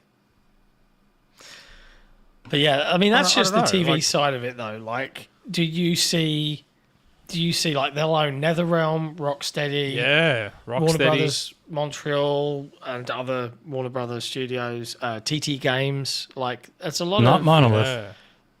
Yeah. no. Why not Monolith? Is Monolith got gone? shut down, didn't they? Did they? They will own the Nemesis system. Everyone keeps bringing that up. But like, are they It's going like to a bring? meme at this point. It was the most is a basic meme. patent for if you wanted to make something called the Nemesis system, not just that like gameplay loop. Yeah. But if are they going to put these kind of AAA gaming experiences on Netflix as streaming experiences? Like Lego Party is on Netflix now. The Yeah. party game. Yeah. Like, are they going to do that? If they do that, Well, I mean, they surely Netflix has the infrastructure already in place to make could- cloud streaming work okay. You'd think I would assume so. they run off AWS, I assume. Netflix. I think so. Yeah, I think so. I know a lot of Netflix is actually in like local places for actually have, like, streaming. their own- Yeah. Box Like thingy. I don't know. Like I feel like I understand again their price will go up, but I feel like if they throw in all of WB's content, which is a lot, it's enough to justify its own streaming service, right? Yeah. If that all gets put into Netflix and they then had a channel or a tier that was like, hey, get the Netflix gaming tier, and that includes all of WB's fucking games being streamed like xCloud, I don't know. Is that bad? Is that miserable? Yeah. Am I missing something? Hmm? What? It would Why be. is it that- why Monopolies is are it bad? bad. They always go bad. They never go well. People are never altruistic. But why would in the it long be a run. monopoly? I'm not suggesting they would pull their games from Xbox, PlayStation, and Oh, I was just PC talking and in Nintendo. general with Netflix, and I'm teasing you, MJ Fadeaway. In general with Netflix, they've never shown any inkling that they actually know or care about video games. I would expect most of those studios to just fade away because they're not worth anything without their IP, and they're not going to sell IP. And then when you look at the streaming and the movie side of it, it's lesser than it going to the Ellisons, who are terrible, awful people, allegedly, supposedly. But it's not good. It's not a good thing that WB was No, so I'm not horribly saying mismanaged in the long run. And I do that's think right. Like that. Yeah. the everything being back in one streamer, wouldn't that be a better thing? It's like it probably wouldn't be. I just don't trust that they would handle it well, and that they would ever. They were in growth mode, and we get good value in growth mode. And when they're in fat cat eat shit mode, I think it would just be bad in the long run. But this is still going to be better than it would have been the other way. So What can you do? I don't know, maybe I view it the same way as my video games. I just want everything in one place. You just want one box that I plays. just all want of the everything in one Nintendo, place. Just Sony, like, and Xbox hey, games. I miss the consistent, man. I just want everything in one simple, easy place. Maybe I should look into Plex. Yeah. Apparently It's that's pretty interesting. good. Like, I do wonder what Disney's reaction is going to be. Like, MJ Fade Away 96 in the chat says, hope it gets blocked. Word on the street is Disney is planning to be a spoiler like Sony was to Microsoft during the Yeah, but acquisition all deal. those legacy Hollywood companies are going to try and block it. Yeah, because Sony Netflix didn't isn't do one anything. of them. Sony couldn't actually stop anything in the long run. Well, they sort of did. They screwed I up would cloud argue- Yeah, they streaming in the messed up UK. cloud rights, so they just made it worse. I So would you don't want argue- Disney to jump in. I would argue Sony was extremely successful. Oh, they were successful in being the only thing the FTC could point at, and it then didn't hold up at all. So there was no success to it outside of getting the FTC, who were severely underpaid and understaffed, to try and have an angle. But then that angle fell apart immediately. If Disney were successfully allowed to acquire 20th Century Fox, which they were, Yeah. right?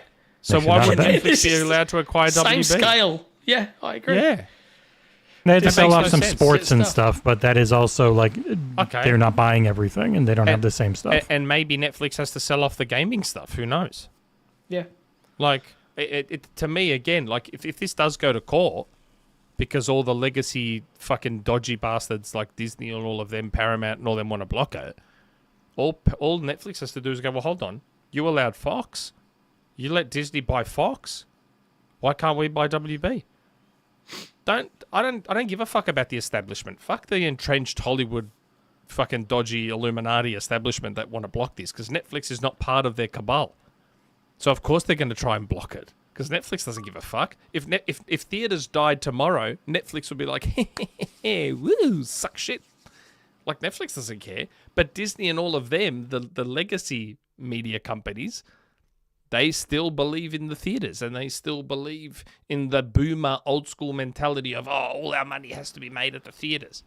Like, Because isn't that's Christopher Nolan's new movie through Warner Brothers, Odyssey? The Odyssey? Is that? No, he left WB. Who's it with? I forget. don't know. I don't know. He left WB over the whole HBO Max streaming thing that they were trying to push. Ah. Okay. Again, let me be clear. This is still a lesser of two evils. It's all bad. Don't get me wrong. But again, to me, it's very much the lesser of two evils. I just, we all grew up believing. It's funny, like, even in my 20s, I used to think, why is there such a focus on all the money being made in theaters when they make so much money off DVD sales? And how come they never talk about the money made post-theater? There's this They old used school- to, but that doesn't happen as much anymore. Like, there's Not I think now, but Matt Damon did Hot Ones. Yeah, and I saw remember that this, interview. Yeah, I saw that clip, interview. and he's like, we made Good Will Hunting, and the big thing for us, and the reason those kinds of movies exist, is because actually you would make money DVD. back on the DVD rights, and now that doesn't happen anymore. So that's why we don't see films like Good Will Hunting in the cinemas anymore, and you wouldn't go and see one like that at the cinema. That's No. what your streaming service is for now. That's right. That's exactly right. That's why I love Death of a Unicorn. Death of a Unicorn was this movie that would have been made in the 90s, but doesn't get made now. Yeah. There's actually quite a few movies like that now that are starting to slowly come back. As movies Somebody that who watches a normally- lot of smaller movies, they never stop getting made. Yeah, but They've just always the way been you made. the way you consume them is different now. Death of a Yeah, but they Unicorn don't go was to at the They don't movies. go to the They don't go to the cinema much, and it wasn't here. I don't think it was here. United States and Canada. Well, there you go. See, wasn't here. Because back then I used to go and watch everything at the cinema because movies were cheap. So I used to Now watch they're everything ridiculous. at the cinema back then.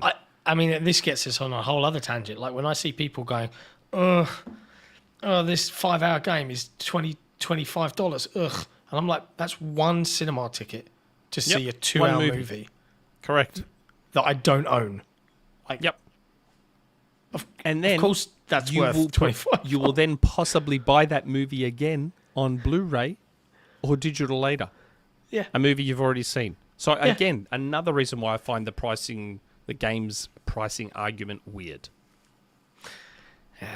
It's an odd world, but it's been announced. Let's see what happens. Netflix say it's going to be great. Warner Brothers, funnily enough, say it's also going to be great.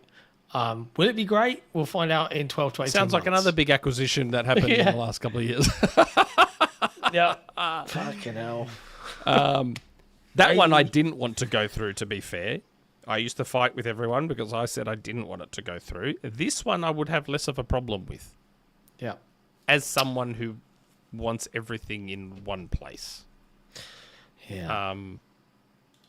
But yeah, it's... I don't know. I'll try to do the glass half full approach on this one. Probably because I don't have a vested interest because I'm not subscribed to Netflix.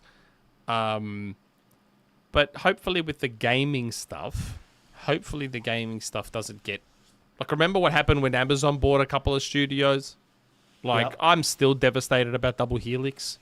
Still fucking devastated about Double Helix. Like, it will never not bother me that studio was on the verge of their breakout moment. Like, they were about to break out as a big studio. They'd done Strider, Killer Instinct, both fucking incredible games. And then Amazon bought them and said, fuck you. And now most of that team is on Invincible Versus, which looks so much like Killer Instinct. It looks... Even the announcer sounds like the Killer Instinct announcer going, you know, whatever combo, awesome combo. I'm like, oh my God, it's Killer Instinct all over again. It looks so good. It looks so fantastic. But I'll never not be bothered by what happened to Double Helix. There's lots And of that's studios like that. Yes, It's and that's what I frustrating. don't want to happen here with Netflix. Hopefully Netflix does acknowledge that, oh shit, we own some big stuff here in gaming. Like really big stuff. But equally, they might turn around and be like, no, we don't want to do this. We don't want to do... Because of the turbulence of the AAA gaming industry market, they might want to turn around and be like, we don't want to do this. Let's sell these off. And then we'll have Yeah, but like, they have a lot of safe bets though. Like they you're do right. in that they work with the IPs, and if they can align their movie or anime shows or There's a TV lot of shows with a potential there. game, Yeah. all sorts of stuff could happen. Like, if you think about it, you're 100% right about the struggles of the AAA industry, but if you look at the games they've got, a lot of those haven't suffered in that way. Like, Mortal Kombat is going gangbusters. Didn't Mortal Kombat 1 not land great? Correct me if wasn't I'm the wrong, I best. don't play it, I don't care. Critically or commercially? Commercially. I thought it did fine. And critically. I thought it was kind of like everyone was like, oh. It I might be didn't do wrong. I anywhere know near critically- 10 or 11, if memory Yeah. serves. No, I know That's what I critically it wasn't anything spectacular, but I thought commercially it still did fine. It did okay. It just didn't do nearly as well as the other two that I remember. And the thing is as well, Hogwarts killed it. yeah, The the Lego Hogwarts games just killed it. sold millions more over Black Friday by being Yeah. on sale again. but Going like, to Game Pass didn't kill it. Always do well. Yeah. they do, but like equally, they'll make another Hogwarts one, right? But even if they did sell the studios, then comes the problem. Right now, the studios are owned by Warner Brothers, who own the IPs, and a lot of these studios are tied to IPs that Warner Brothers own. And if you sell the studios, the IP ain't coming with it, so you're getting the talent, but not the franchises. Yeah, and you're not going then- to get a lot of money for them. And then you're not going to get a lot of money for the studios. So I don't So then what's know. the point in selling the studios? Yeah, then? they would just close them. That's the scary. That's where I'm like, oh. Because even I don't know TT how Games this is just Lego, and they don't own Lego. They work with Lego and then have a lot of licensed WB stuff in those games, Yeah. like Lego Same Batman. for and my- shit. Maybe it's my naivety talking, my naivete. But I wouldn't have that much of a problem owning the talent. I know talent can leave, but like they're good studios. Yes. They're good, very good. All make of these high-quality acquisitions games. all the acquisitions are always tied to IP. It's always about the IP more than anything else. And that's Like where why I'm would Microsoft let a Toys for Bob walk? They don't have any IP. Like and then hired them to work on yeah, then probably you a just new Spyro. now you don't have to pay them every day. You've got instead payments that go out slowly over time. You're not doing healthcare. You're not doing all this stuff. You're just letting them make a game for Spyro, and you fund it a bit. It's very different in the long run. Like the entire industry is really focused on maximizing earnings versus money spent. Like all of them want their margins up. And that's going to be the same for Netflix after a deal like this. They're going to have a lot of down months and quarters because they are integrating, and their efficiencies gained in integrating are going to be firing people. Like that's all that it's going to be. Everything that's redundant. Microsoft didn't do it as much because they've kept things like marketing teams are separate. Like we deal with Step 3 for Activision, we deal with 47 for Bethesda, and Assembly for Microsoft. And so while there was some redundancy within the various rungs of Microsoft, like the big teams didn't change, and there wasn't a bunch of jobs lost that we know of and that type of stuff. But with Netflix and WB, they immediately just started talking about how many people they're going to fire. I wonder if the same people that bitched and moaned about Microsoft acquiring ABK will pipe up about this one. Yes. Or do they not like Netflix better than Microsoft? You are muted. I clicked twice by accident. I think a lot more people are piping up now because of how now, in hindsight, perceivedly bad the Xbox Microsoft acquisition went, like with Activision. But it worked out great for them all. They got their games on PlayStation. Right, but like... That's what I mean by Sony was totally successful in what they achieved. So Sony was 100% successful. Because now they've got Xbox games on PlayStation, which would never have happened had this acquisition not happened. Sony was 1,000% successful, just not in the way people think. But that was always going to happen. No, that was always going to happen. Nah. Phil literally said the ABK deal didn't change anything. It accelerated their plans. He said it directly. They were always going this direction. I promise you. They were always going this direction because there is no growth in stagnated console exclusivity.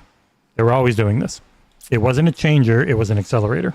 Nick, I know you don't want that to be the case, so you can look at Activision as the big bad thing to get mad at, but that was always going to happen. DM Phil right now and ask him. Phil would not tell me stuff other people have told me. Just because he'd start hearing... Hey, that might be coming back. There has been no death of the Xbox console, despite what people say. Because I've been talking with John about it a few times, but like the last 2 quarters before the Activision deal, they were the top-selling console globally. And then they just stopped making them because they hit all their growth targets, and then everything swapped to margin targets. That was it. Oof. Oh, it's crazy. But hey, speaking of other crazy things that happened in the industry, Micron announced that they're exiting the consumer RAM and SSD market. I had never heard of this company before now. There's only 4, or there were 4. There's 4 major fabs for making NAND flash and all the stuff you need. Careful, really concentrate when you say that word. And make sure you don't have a slip of the tongue. I'm talking about cigarettes, but yeah, there's Crucial, SK Hynix, and or is it 3? Crucial, SK Hynix, and Samsung. With Micron being the big thing and Crucial being their public. Oh yeah, there was a super chat from Jay Foley. Yeah, there's a super chat from Jay Foley that was relevant to that. John hates Jay topic Foley, quickly. so what can I say? Disney is busy merging Hulu into Disney Plus. Mm-hmm. That was when talking about Disney would get in. Which is good because the Disney Plus app is a lot better than the Hulu app. You actually get 4K HDR with it, so I'm fine with that. So that's another streaming service that's cut away, and you only need Disney. I don't know. I think it's fine to have less. Well, they charge you extra for Hulu. Oh, do they? It's a fair amount. Yeah, it's not cheap. It's a bundle package for like Disney Plus, Hulu, and ESPN in America. Oh my god. Well, that's dumb. Oh well. That's silly. I don't know. I only have Disney Plus. I don't have Hulu. I don't even know if Hulu. I don't have Hulu either. It was mostly an American thing of American networks. So it's something else. It's been something else globally. Which again, but yes, all of this around it is extremely complicated. And what is not complicated is the fact that Micron leaving business to consumer is really bad for us, and probably very stupid if the AI bubble ever bursts. All in on AI. Yeah. Yeah. Fucking AI, man. Well, it's like Nvidia. Nvidia makes probably 99% of their money from making AI products. That's why they don't give a shit about the consumer side. It's depressing. Man. Like, if and when the AI bubble bursts, what will that do you think? To All of our governments will bail them out because our entire global economy is completely tied to it. So we will pay. Hooray! It's all so fake. The whole It's thing all is so bollocks, fucking isn't it? fake. It is so I hand you money, you hand her money. She hands me money, I hand him money, he hands you money. They're just constantly giving each other the same money. And no one can actually generate real profit with AI because there's extremely useful LLM and machine learning stuff, but none of it is like consumer facing. Most of the stuff we see is shitty hallucinating garbage that no one really likes unless they're trying to, make their classmate nude, which has become a real epidemic in schools with all these friggin' shitty AI things. It's like you give horny teenage boys a make her nude button, and yeah, they're just doing it nonstop. Like it just the bad shit is what's being, and they can't make any money from any of it because there's actually no way to copyright any of it. Imagine if The Walking Dead happened tomorrow, and there was a zombie outbreak, and it was just like The Walking Dead. Like it would all be gone. Stock market, crypto, our jobs, all of it would just be gone. Superman's dog. It would all just be gone. It would all go. Yeah. Because it's fake. It's all fake. Frustrating, huh? It really is. It really is. God, It is gonna have- I see Joe Rogan's name in the chat and I immediately want to barf. Hey, you say that, mate. No, Joe it was just Rogan is mentioned, one of our mentioned something about Sega. I know. Community's top 5. Did you see that, Nick? Sorry? Did you see that? Joe Rogan is one of our community's top 5 artists that they listen to, other shows that they listen to on Spotify. Bullshit. Seriously. So we got our What? Spotify Wrapped. Did you not? This is another article you haven't read. In case people missed this, Spotify Wrapped, they dropped for us creators. They dropped, so here's how your show did, right? So across 250,000 plays across everywhere that the podcast is available. Is this under news? Yeah, it's a featured article in the header.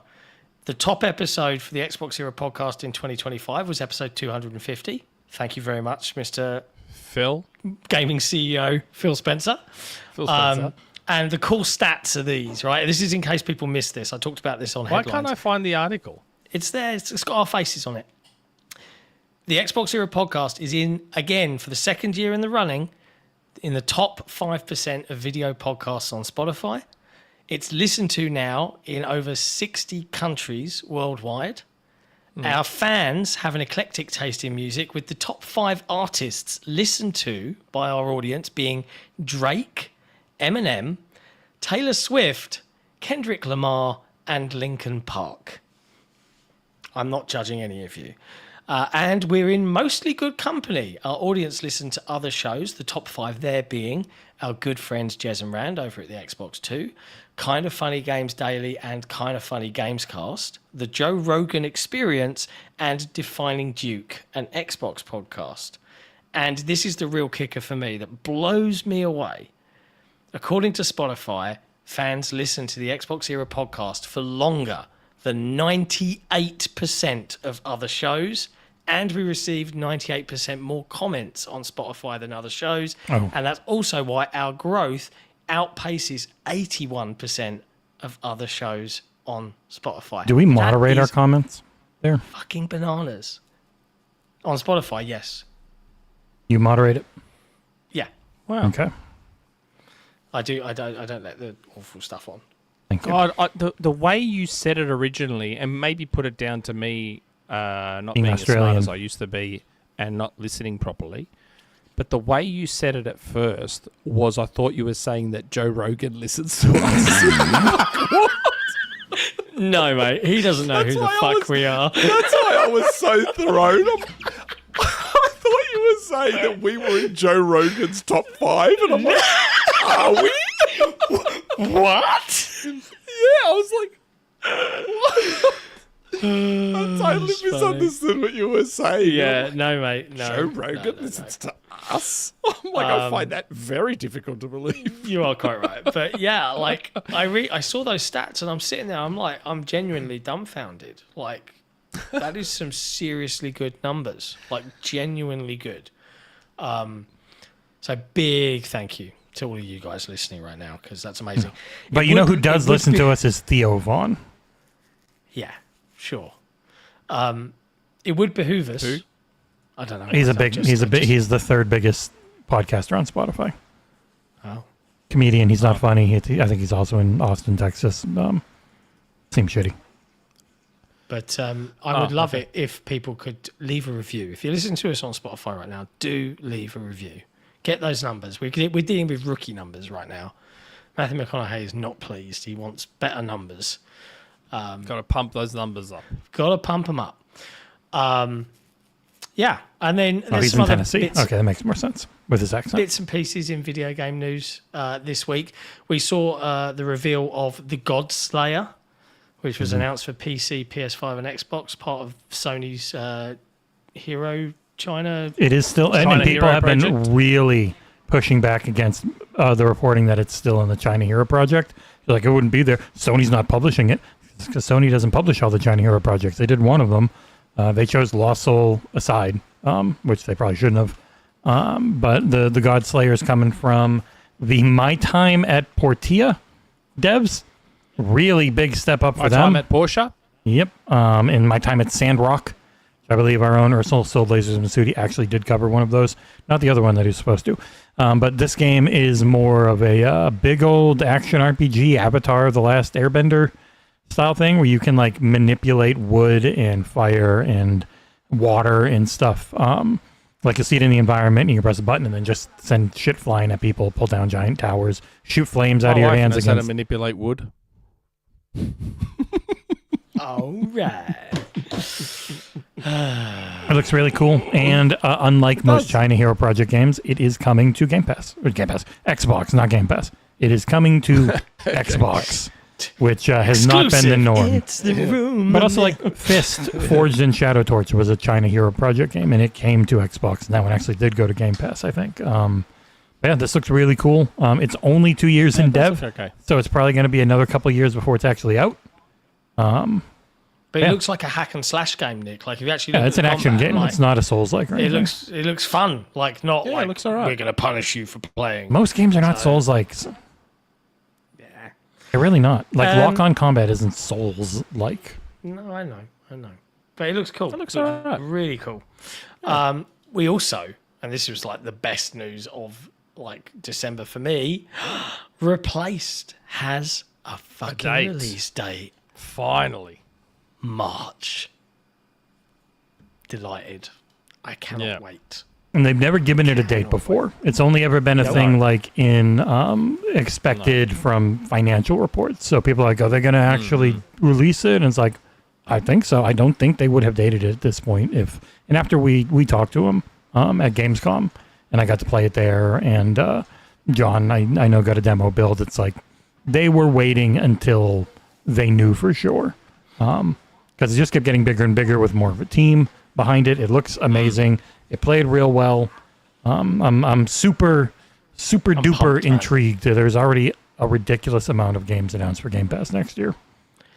Like I played this at Gamescom last year. Yeah, I've still got the demo build that I can load up and play, and I think he was meant to deactivate it, so I probably shouldn't have said that out loud. But it's really good.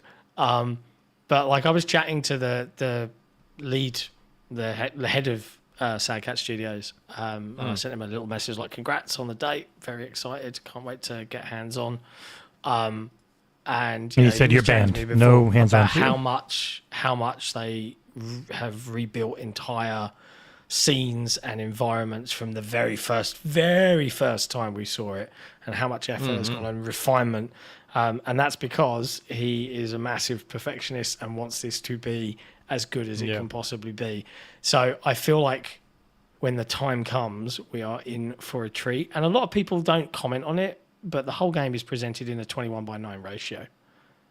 So it's ultra wide all the time. There is no 16:9. Oh, wow. Heads up. But that's why it always looks so fucking cinematic and awesome. It's because it always looks like this. I liked what I played of the demo. Just word of warning for those going in, it's heavy. It plays heavy a la OG Prince of Persia. Not quite to that level, but for those of you wondering how it feels to play on a pad, it's heavy feeling. So it's not ultra responsive. It's not like, again, it leans, if you think of OG Prince of Persia and The Lost Crown being the most fucking responsive, unbelievable shit you've ever experienced, versus OG Prince of Persia, which is just, if you think of the 50% point, move it a little bit to the left towards OG Prince of Persia. To the left. It's heavy feeling. Just letting you all know for those of you that are wondering. But every good. time Good. I hear someone say to the left. To the left? I always think of to the left. Ah. Have you? Please tell me you guys have seen this video. I'm sure I've brought this up before. What's to the left? It was like, I think it was like South African TV, and they had a cover band on of these women covering. Is it Beyonce's To the Left? Yeah, Beyonce's. Yeah. Just search. I think the chat needs to hear this. If you've never heard this, it is monstrously bad. If you search on YouTube To the Left, so TUDALEF, and you find that video, Okay. I don't think Jesse's doing it, but if you find it, you'll hear the music, and like it is like, I want the chat to hear it because it's so fucking funny. It's like they can't sing, they shouldn't be on this breakfast morning show. It is painful, like painful bad. You will be surprised. We would most likely get completely delisted. Anytime I've ever shown anything, doesn't matter the country, anything from like a TV show. I just watched it. It's rough. Are you watching it? I just watched it. Yeah. And it's like, like And you know what it reminds me of? It reminds me of that there was a lady on one of those X Factor type shows, and she was trying to sing Mariah Carey's version of I Can't Live If Living Is Without You. You know that I can't live. And instead of saying I can't live, she was saying Ken Lee. So she was saying Ken Lee. Well, this is so goes, a dibby dibby dachu. I can't live. It was so good. You should also YouTube Ken Lee. honestly, this is so painful. Like they're out of key. It is. All it right, is the fine. best cover. I'll risk it. Or the biscuit. Oh yeah, it's from Idol. It's from one of the idols, and she's singing Ken Lee instead of like. I gotta see what are the. Does it show anything? Is the show called Espresso? Or is that Espresso just show? Yeah. But is that it the doesn't say TV they're show? using any music. Okay, it's a it doesn't- TV show. Okay, so it doesn't have. fine. I just want to see if it had the credit down at the bottom. It does It not. doesn't Let me have set the it up. credit. Okay. It doesn't have the credit. You want to get into about 35 seconds in. All right. And you'll get the joy of this music. This is the new theme song for the XboxEra podcast in 2026. Here we go. To the left. To the left, to the left. To the left, to the left. Everything you own in a box to the left. In the closet. That's the my left, stuff. huh? Yes, if I bought it. Say, don't touch. Don't touch. Keep getting that mess, that's fine. Could you walk and talk at the same time? Oh, now it feels mean laughing at it. Yeah. It's so- Well, also the fact that I think the show is called Espresso, so they're probably gonna ping that. That was very good. Well done. Yeah. Anyway. Oh, dear. I don't see why we would get a DMCA for that. You get a DMCA for At the most, everything. they would demonetize the video. Like, it's very... Like, you'd have to do We'll something see. really bad to get a full-on copyright strike. No, not a strike, just a delisting, Yeah. where you can't see the video anymore until we cut in the entire thing out. That messes up all of Nick's timestamps. He'll be very mad. Yeah. Anyways, some other bits and pieces to mention. Jesse and I sat through 12 hours of PC Gaming's Most Wanted Oh, future show There was some stuff announced there. There was Not a lot much. of really good-looking games, but the issue was, it was the old style. It was like, imagine if you gave, say, the old Xbox and Larry Herb like a big budget to do some comedy in between all the cool things for 2.5 hours, and that was the short one, John. We lucked out. That was half an hour shorter than the last one. It was pain.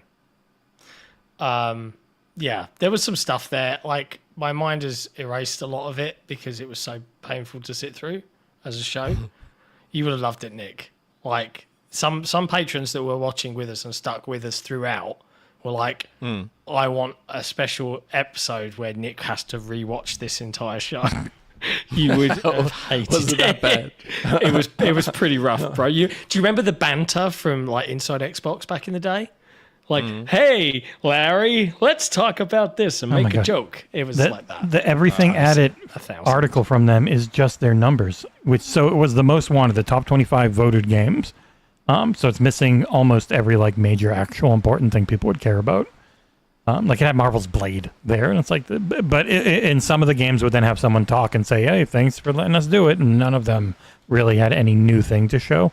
They then had a bunch of things shown in between them, and sometimes you get like number 20, and then 15 minutes later, number 19. Like it took a long time sometimes. It was very bad. It was fine. And their own breakdown of everything doesn't have all of the cool announcements that were actually there.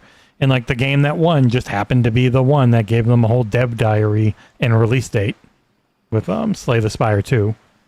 So, and it was the presented by Xbox show, presented by Xbox Game Pass. But then Mio was in there, Memories in Orbit, which is now coming to Game Pass, but was not mentioned in the press release, was not mentioned in the release date trailer. It's only known because it's on the Xbox store page. It says coming to Game Pass. It's like, it felt so haphazard, and it was presented by Game Pass in the way that they had like two Game Pass ads and then one really bad skit from the lady who was doing her best. But there was money thrown in there, man. Like they had a ton of effects, and they rented out a place to look like they were on a spaceship, and they were really trying to red dwarf it up, and it was pain. It was pain. It was not. I did not Thank you, have a fun John. time. You're welcome. Roll on the next show. We'll do it again. That couple other Carmageddon Rogue Shift was the one you were excited about. Yeah, that genuinely looks good. A roguelite Carmageddon game. And Neath, Yeah, all right. the one from a very different looking little tactical game from the Rogue Legacy guys. Like there was a bunch of cool looking games that were there. I'm just going to put this link in chat from PC Gamer, of course, owned by Future PLC, who is a real big billion-dollar company, I think, who also own like Windows Central and others. So when people always say these little indie showcases, we got to support them. Anything by Future, like the Future Game Show or anything like that, it's a bigger company than the TGAs. Not indie. Cool. Sorry, I'm being distracted by Nick sending me a musical number. Scroll past the top 25, and then you get the actual stuff they showed that looked cool.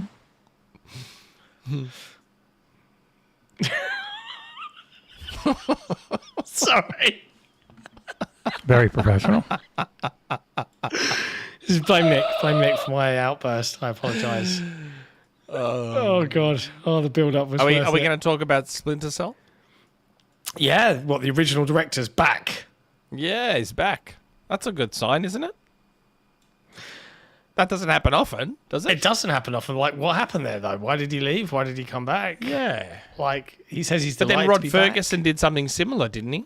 Wasn't he at Microsoft, then he left Microsoft, then he came back to Microsoft, didn't he? Well, Something like that? Rod Ferguson has a reputation for shipping games. Yes. And he's now over at... He's a closer. He's now at BioShock, working on the next Yeah. BioShock, right? That's been in dev for a while, so... Yes. Like, but the original cool. director of the Splinter Cell remake left Yep. and now has come back to the game, apparently. Yeah. He announced it on LinkedIn and no one saw it for a Yeah. week and then noticed and then started running. I think that's a news. good thing. Yeah. I mean, Potentially. I want a new Splinter Cell, so... Yes, Oh please. my god! This is one of those things where I really have to hold back from getting too excited because what my mind wants this to be it probably won't end up. that It's way. just a remake of one. So how different it is, I have no idea, like where are they going to bring it, where are they going to take it out, what are they going to focus on, are they going to get rid of the 3 strikes and you're out? I really freaking hope they do. That makes going back and playing those games very hard. Yeah, like there's so many. Every game is different, yeah. So every game getting a remake or a reimagining or a reboot, you have to take different things into consideration. So Dead Space, for example, which we all loved, And is now dead as can be. Yep, it could have almost been another news story. Just be a sad But one. Dead Space didn't need to be touched much. But if you go back, they changed a lot. They actually did. The entire structure of the layout of the ship is completely changed, adding in sections. No, but core gameplay though. It's pretty different. The core fundamental gameplay didn't change drastically in the way Resident Evil 4 did. Resident Evil 4 was like, even the remake is still essentially Resident Evil 2, let's say. Yeah, Resident 2 Evil really 2, changed. Yeah, 2 and 3 changed more. Yes. 4 had a big change, but 4 is still fundamentally a tank controls. It's just feels a lot better. So if we look at how Resident Evil 2 was redone, and then we look at Dead Space, if I was remaking Splinter Cell, the original Splinter Cell, I would go somewhere smack in between those two in the way those two were done. So there's a lot of quality of life stuff that Splinter Cell needs. There's a lot of taking advantage of new technology that Splinter should adopt. Their movement stuff would be huge for being able to do things more quickly. The lighting as well, taking advantage of lighting technology. Obviously, in 2000 when did the original Splinter Cell come out? 02? 02? Mm-hmm. Yes. Or 03? Was it 02 or 03, the original Splinter Cell? I can't remember. I don't know. They got multiple out on the Xbox. It was probably early. So it probably was 02. There's a lot of stuff that was done with the lighting where the lighting is quite binary in how it picks you up, and there's a meter, and don't let the meter go too high. I feel like now in 2025, you could actually be far more realistic with your lighting system and how it pertains to an enemy seeing you. Do you know what I mean? Like, there's stuff. Yeah, that you I can would do love for them to actual take advantage full-on of. pitch blackness, but then have like ambient light and stuff come in realistically instead of just being off, on, off, on. Yeah. That would be real. Like, that's the sort of stuff that I imagine and would hope for from the Splinter Cell remake. But I don't want to get too excited because I feel like I'll be let down. Is it a remake? Is that confirmed? Yes. It's not just a new. It is a remake. It is a remake. I don't know. It's a remake of the original. Cool. They But announced it the still moment wanna they were do- starting working on it, which was about 5 years ago. And Which I is still why they wanna don't do the that Van normally. Damme splits. I still want to do the cool Van Damme splits and just have my gun ready, pointed at someone who walks underneath my balls, and just like silent. Ah, man, I love stealth. Stealth in video games is the best. It's so good. Or just shoot things. Last couple of things. Justin Lin is signed up with Sony Pictures to direct the Helldivers movie. Did you see that, Nick? Fast and the Furious director. Yeah. Annabelle. It's a weird thing because Helldivers is a parody of Starship the Troopers. satirical movie Starship Troopers, which is Yeah. very different than the book. So, like, if it's just going to end up being that, because doesn't Sony also own the rights to Starship Troopers? I don't know. It just feels the whole like situation is weird. Yeah, might be It's great. such an odd I hope it is. situation. I'm not saying it's going to be terrible. I'm just saying it's an odd situation. Yeah. That Starship Troopers is what Helldivers was effectively inspired by, and now they're going to make a Helldivers movie, which will just be Starship Troopers with a different name. It's just a weird. I don't know. I find it odd, but anyway. Just call it a Starship Troopers remake. That's what it's going to be. I'd be very curious. I think with his horror leanings, they might lean into the horror of the Bug War and then a little bit of satire. I don't know what direction they're going to take it in. That's the thing. Because it's so obviously riffed off of Starship Troopers. Starship the Troopers. movie. Yeah, it's just Like weird. it's an odd. How can that last for thing to 2 make a hours film though? about. Just being the satirical dumb stuff. Yeah, I don't know that it exactly. can. I don't know. Like even look at the Naked Gun movie. It was like an hour 10. Like they knew Yeah, we've for got sure. about an hour of 10 of really good jokes. We're gonna stick with that. You'll be happy. You'll be out quick. Like the comedy's a lot harder to stretch. Yeah. Yeah, Dunno. I'm interested to see what it is. Again, I'm not instantly poo-pooing it or saying it's going to be shit or whatever. I just find it odd that you're effectively just re-releasing Starship Troopers with a different name. The same company, Sony. I just find that weird. That's They like remaking is- stuff. Yeah, and then the last couple of bits, Game Pass had its final. This is what we're releasing in December. There isn't anything else apart from this slot. But then there was There's not going to be. Well, there's not going to be a drop in the last. 2 no weeks more of December. drops. But unless something shows up next Thursday at the Game Awards, you never know. But then out of nowhere, we had all the stuff that was in the drop. But then the spiritual successor to Ultimate Chicken Horse, Ultimate Sheep Raccoon, which was announced for Game Pass back in February but had no date, just said, hey, we're coming out on Tuesday, December 9th, where there's 3 other Game Pass games coming out. So yeah, I actually had to message because their trailer didn't give any platforms or say Game Pass, and their press release didn't say Game Pass. So I actually messaged them and got yep, we're still in Game Pass. So doesn't it drive you crazy when they come back to Game Pass? What do you mean? Well, I assume that they get paid to be on Game Pass if it happens a second time. Yeah. And that's what I'm saying. I wonder how much money they get the second/third time around. Depends. I know it would be significantly less, but I'm curious. Yeah, no idea. I know But, like- I know the amount of money some of them get first time because we've been Yeah, told. yeah, I know. Some of it But is I'm just impressive. there's some impressive numbers that come to indie devs when they go to Game Pass. I just I'm wonder just, what like- happens a second time. I mean, it's a shame that we couldn't get hold of a game digging about a hole and Ultimate Sheep Raccoon, like to have some looks at them. But we'll try and do something straight away for folks as soon as they drop. But yeah, that's pretty much all the news. I guess the only other thing is Hideo Kojima is doing a keynote. he's doing his favorite thing, John. talking about himself. Yeah. And you got to say exciting. GDC. It's no longer a game developer conference. It's GDC Festival of Gaming, I think is the name now. Doing the thing that really worked well for E3 and I think making it a little more public in some ways or something. I don't know.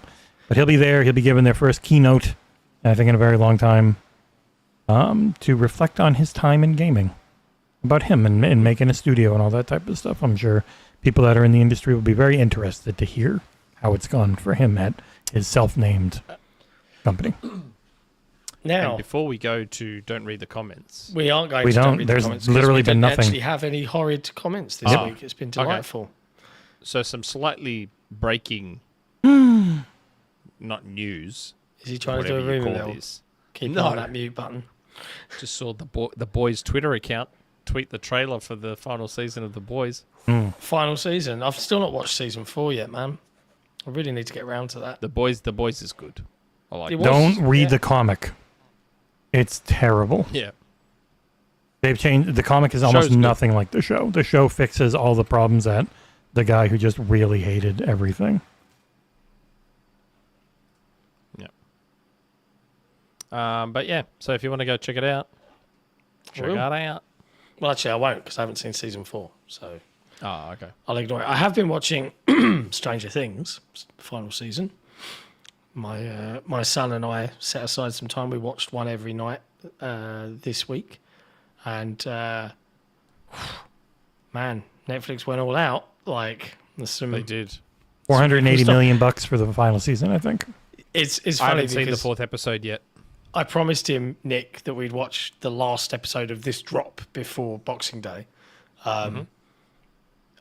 On the night that I agreed to stream or that suggested that you- Jesse and I stream this Yeah. PC show. And then I'm sitting there, this PC show's taking ages, and it finished at like 10:15. And I'm like, okay, we can squeeze in a quick hour of TV. And I go to put on the final episode. It's an hour and a half long. Yeah, it's I'm an hour and a like, half. all right, don't tell your mum I kept you up this late. Like, let's go. So we watched it. It was great. But I have not seen the 4th episode yet. I've seen the first 3 and sadly nodded off in all 3 of them. Wow. Oh, that's not a good sign.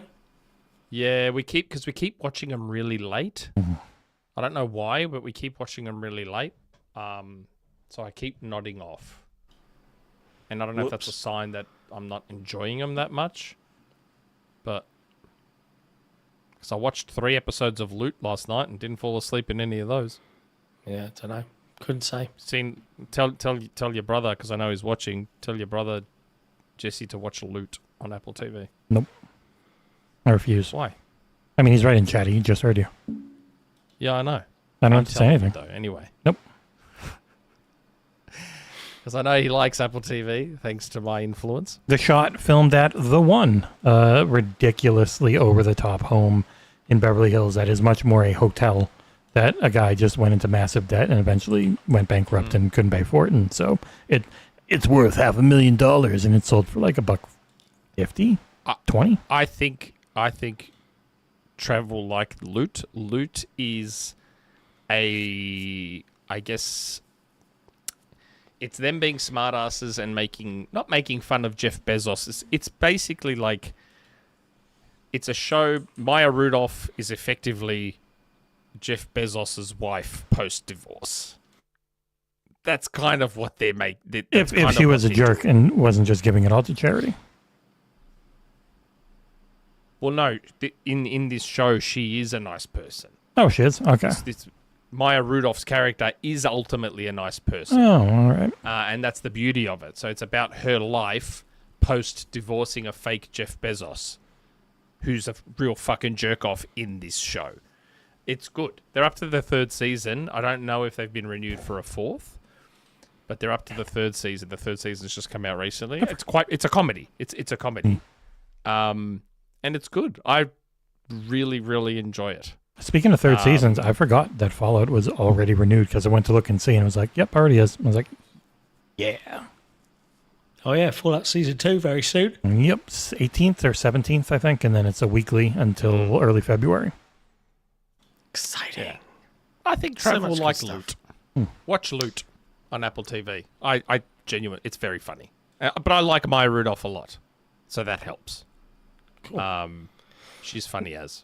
Now, seeing as we don't have a don't read the comments section, it would be appropriate now to at least shower some love on a certain group of individuals that, frankly, make this all possible. And that is, of course, our wonderful Patreon community. Can't even say it right. I saw the word pluribus appear, and I meant, like in my brain, I was like, oh, God, I still need to watch Pluribus. I still need to watch it. And my brain just went from that with the word. But yes, our Patreon community are amazing. Big shout out to everybody that has supported us throughout this year and hopefully into next. There's been a concerted effort over the past 2-3 months since we had our last town hall to really give you guys more content, and hopefully you're feeling the effects of that. There's a couple of new Patreon peeps coming up. Technically, we've had 0 growth on Patreon this year. Yeah, I know. It's kind of just hovered, right? Yep. Well, it was up a little bit, but in the last little bit, it's gone right back down. We are exactly the same amount monthly as we were when we started the year, which is good. We didn't go down, but sad because we need to go up. But it doesn't matter because they're all awesome. Mm-hmm. The people that do even support us. Taryn? And they, well, no, not Taryn. They all get a wonderful perk, which is a community question opportunity every week, either via the Discord or via our forums, where they get to expand on their thoughts and ask us some things, and we're going to dive into those right now. But if you want to be in for an opportunity to share your thoughts directly with us on the show every week, you can do so by supporting us via Patreon at patreon.com/XboxEra. Nick, who are we hearing from first today? The form. You know, it's funny. I've been very busy this week, and it completely slipped my mind. Having to I just got sidetracked and lost in my days, and put up the Patreon stuff and everything really late this week, and yet we've got more questions than we have had for months. Yep. Like, how does that work? Well, I had the forum up early, but the actual forum was yesterday. Yeah, but like everything went up so much later than normal, and yet we've got way more questions than normal. So Maybe we should always do it. Yeah, I just find that very interesting. Okay, so to the form. Joseph 1WH. After the last episode, I came up with a new category for the Game Awards 2025. Best NPC. What would be your best NPC nomination in 2025? I feel like we had this question a couple of weeks ago. Someone asked who our favourite NPC is in games. But who would it be for 2025 at least, for this year? I need to remember what's come out, and then... Yeah, I know. I reviewed over 60 games, so just trying to... Miles in Metroid Prime 4. He's the best. Eat shit, everyone. I wish I could talk spoilers about Silent Hill F, and I'd say the main character. She technically is a playable character, so it doesn't work. But there's a side to her that's not playable. Can't really get into it, though. Man, the best NPC. That's really... What have I played this year that has NPCs? Fortnite Banana. Well, Dave the Diver, the Xbox version, I do like Bento. Ooh. His cutscenes are cool when he levels stuff What is the up. banana's name? Peely. Peely is so stupid. Geoff Peely. I'm surprised that Fortnite ever come to him about doing that and dressing him up in a big banana suit. Maybe he will. Calling him Geoff Peely. Maybe that's what his statue tease is. I wonder what that is.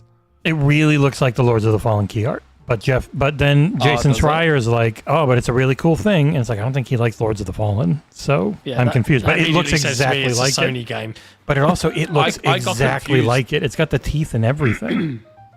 On Twitter, I said, Pillars of Eternity 3, but I was getting confused between Pillars of Eternity and Path of Exile. They're both PoEs. Yeah. So I think... And Path of Exile 2 is not even out of early access, I don't think. That's why I'm like, is it for Path of Exile 2? Like their official release or something? I don't think I'm going to throw it wouldn't be Pillars of Eternity. That's Obsidian, isn't it? Pillars of Eternity. Yeah. I'm going to throw some NPC characters out there. I'm going to throw out the narrator from Egging On for his soothing narration, and Scrappy the Chicken from Ark Raiders. Okay. There you go. I can't do any of the clear obscure ones I'd want to do because they're spoilery. I need to remember what I've played this year, and I've actually played a lot. Strangely, I've played a hell of a lot. Ooh, I know the white lady that Deborah Wilson plays in Doom: The Dark Ages. Yeah. She's not much of a character. I just like the fact that she did that and no one gives a shit because she's so good at voice acting. When normally everyone's like super, oh my god. It's difficult for me to talk about NPCs because I skip all the cutscenes.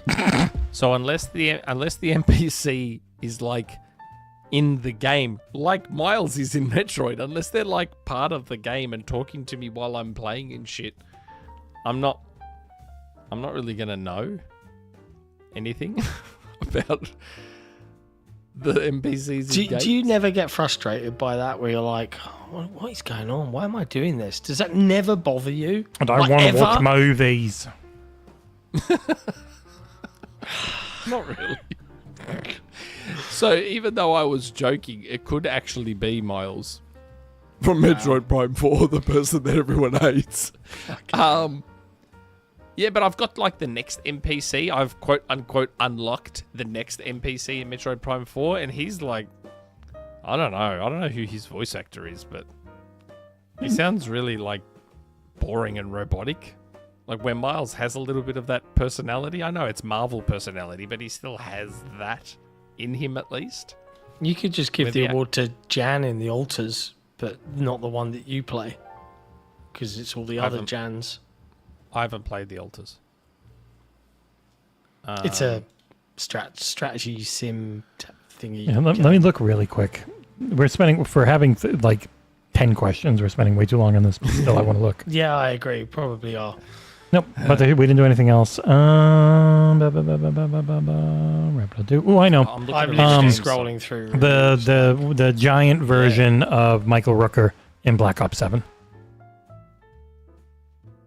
You gotta shoot him in the eye. That'll do. I haven't played enough of the campaign yet to make a judgment. So many of them are looking forward to super spoilery. Like I really like. I like. You know what? I'm gonna call it the character from The Outer Worlds 2 Secret Level. The main character from that is in The Outer Worlds 2 as a very old man at one point, and it was very nice to see him and talk with him and have things from that very good episode of Secret Level get mentioned. Yeah. It was the origin of Auntie Cleo. And if we're gonna get a serious one, Thank you, Luke. Indiana Jones sidekick, who I can't even remember the name. Wow. Of. Is it Maria? Her. I don't think it was Zoe. She was an Italian. I don't know. My Janetta answer is Lombardi. Miles, I think. Yeah, she was fun. I actually think my answer is Miles Just shut the Cool. No, from Nick. Metroid. All right, I next like it. question. Miles wins. Next question. Miles wins. Best NPC. Yeah, he is the best NPC, and he doesn't have to sit in the cubicle next Can I put to that Defense Force picture back up, John? Phil. Okay, next question. TiberiusMonk. Hello, XboxEra. Hey. Lately, I have been playing Stranger of Paradise Final Fantasy Origin, a Final Fantasy spin-off with some great Souls-like gameplay and a ridiculous but pretty entertaining story.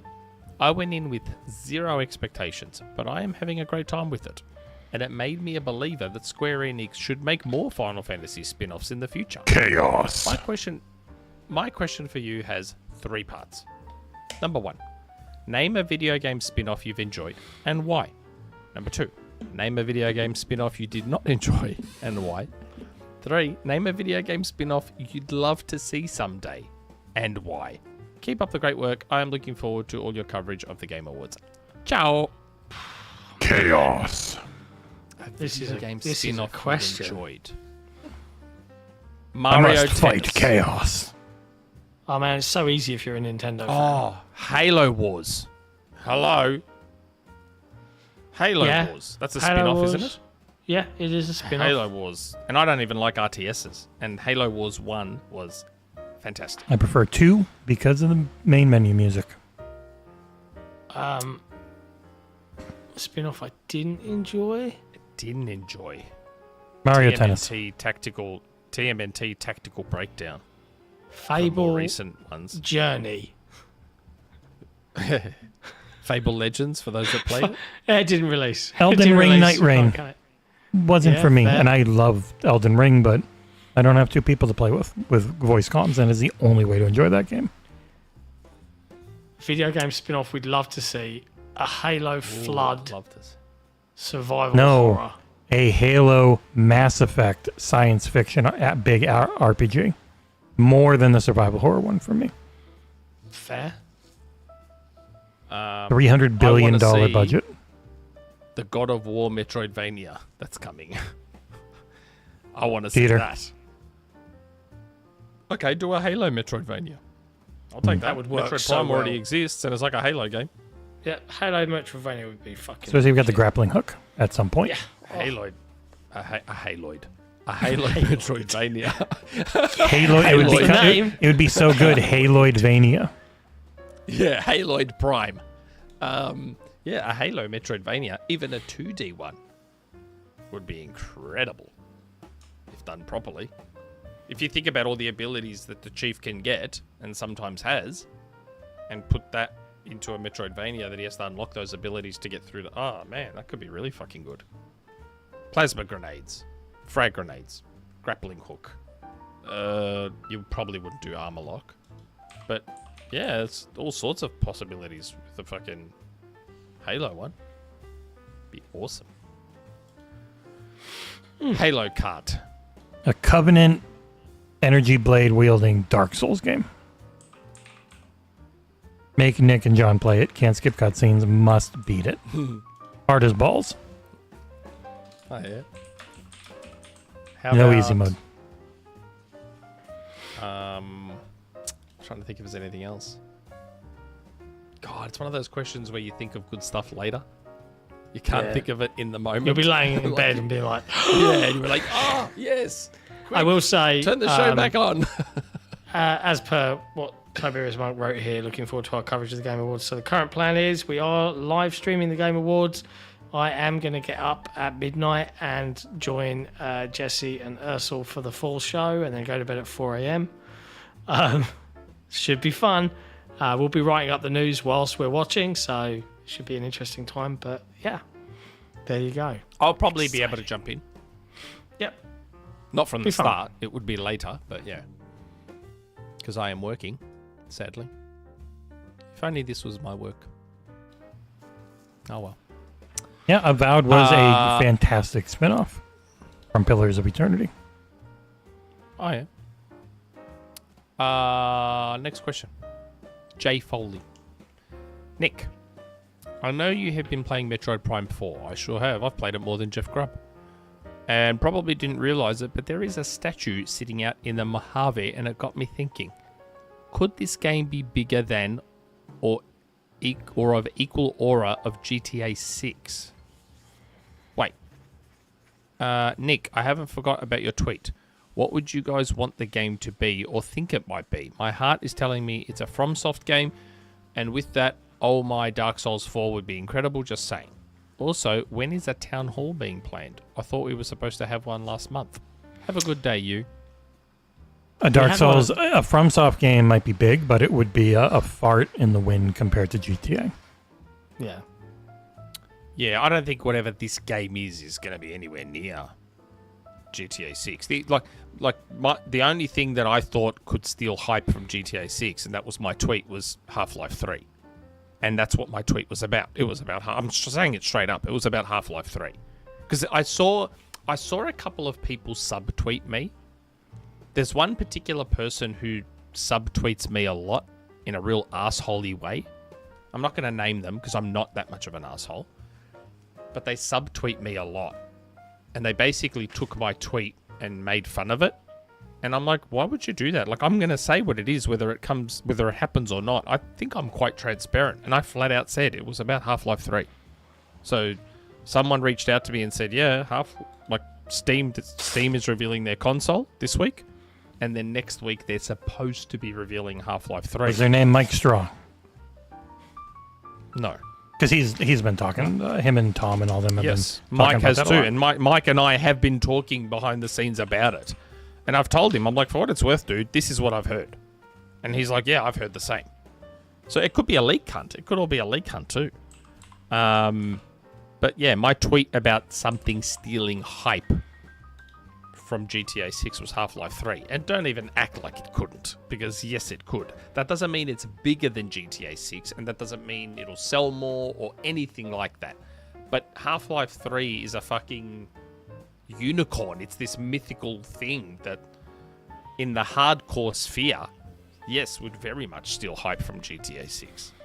And I don't even care about Half-Life. I don't even like it. That doesn't mean I can't acknowledge its significance should it get announced. But yeah, I don't know what that thing in the desert is. No idea. I don't know if it's Path I of liked that Exile it looked or- like Saros, because I think Mr. Badbit surmised that it was Saros, but I have... Sure, that would be a massive letdown if it's Saros. Well, that's what I mean. The fact that Jason Schreier says, oh, I'm not going to report on what it is, but it's a good one, so he knows. It wouldn't be Saros. It surely. does make me Jason Schreier immediately is think saying it's a Sony game. Well, it definitely wouldn't be an Xbox game if Jason Schreier is saying it's a good one. Yeah. And plus, he would have definitely reported on it if it was an He Xbox would have just game. leaked it. Yeah, if it Or was an this Xbox guy's- game, Well, he also Schreier said would have just leaked it. he said he wasn't going to report on it or talk about it, and then of course he immediately was on his own podcast again. Like, you know what it looks like? And again, it won't be an Xbox game, so I know it's not this. But you know what it looks like and reminds me of? Hellblade. Yeah. You know how Hellblade, the collectibles in Hellblade, that's what they are. They're those stones with the light that shines. I'm like, oh, could it be Hellblade 3? But then I'm like, no, it won't be an Xbox game. I'm showing it on screen. So this is what the thing looks like when it's all lit up in the desert. Yeah. When you go down to Lords of the Fallen. It kind of looks similar. I don't know. Yeah. No idea. I don't know. I have been asking around. I have actually been asking behind the scenes, like reaching out to my sources. And even they have been like, not sure. Don't know what this is. So whatever it is, it's a genuine mystery. I don't know.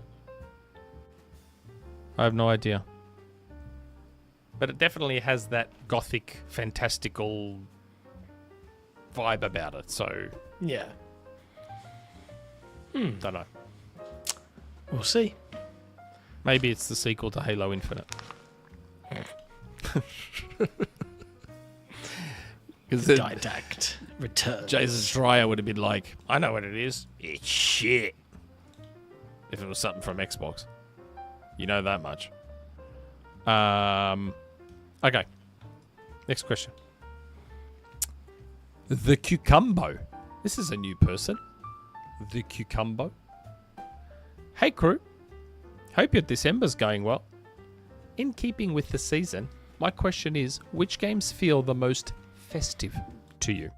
Whether it be from Christmas morning video games you played back in the day, or more Christmassy games or levels in them that feel in keeping with the season. For me, Freeze Easy Peak in Banjo Kazooie will always be a level that puts me in the Christmas spirit. Have a great week. I don't have a Christmas spirit game, I'm afraid. Neither do I. I mean, there was Christmas Nights, but I actually never played that, believe it or not. I played Nights, but There's not a Dead Christmas Rising Nights. set at Christmas, right? Yeah, I think so. Yes. Dead Rising 4. 4. Yeah. Yeah. Yeah. God, it's funnily enough, I've never really played it. I've played plenty of snowy stuff, and I would just finish the snow level ice belt in Metroid Prime 4. But I never think Christmas when I play that stuff, and blame the fact that we're in the Southern Hemisphere. Christmas is in summer here, Yeah. not in winter. So I don't make that same connection to snow levels and stuff that Americans and Northern Hemisphere folk do, True. sadly. So apologies. That I can't You're not properly forgiven. answer that question.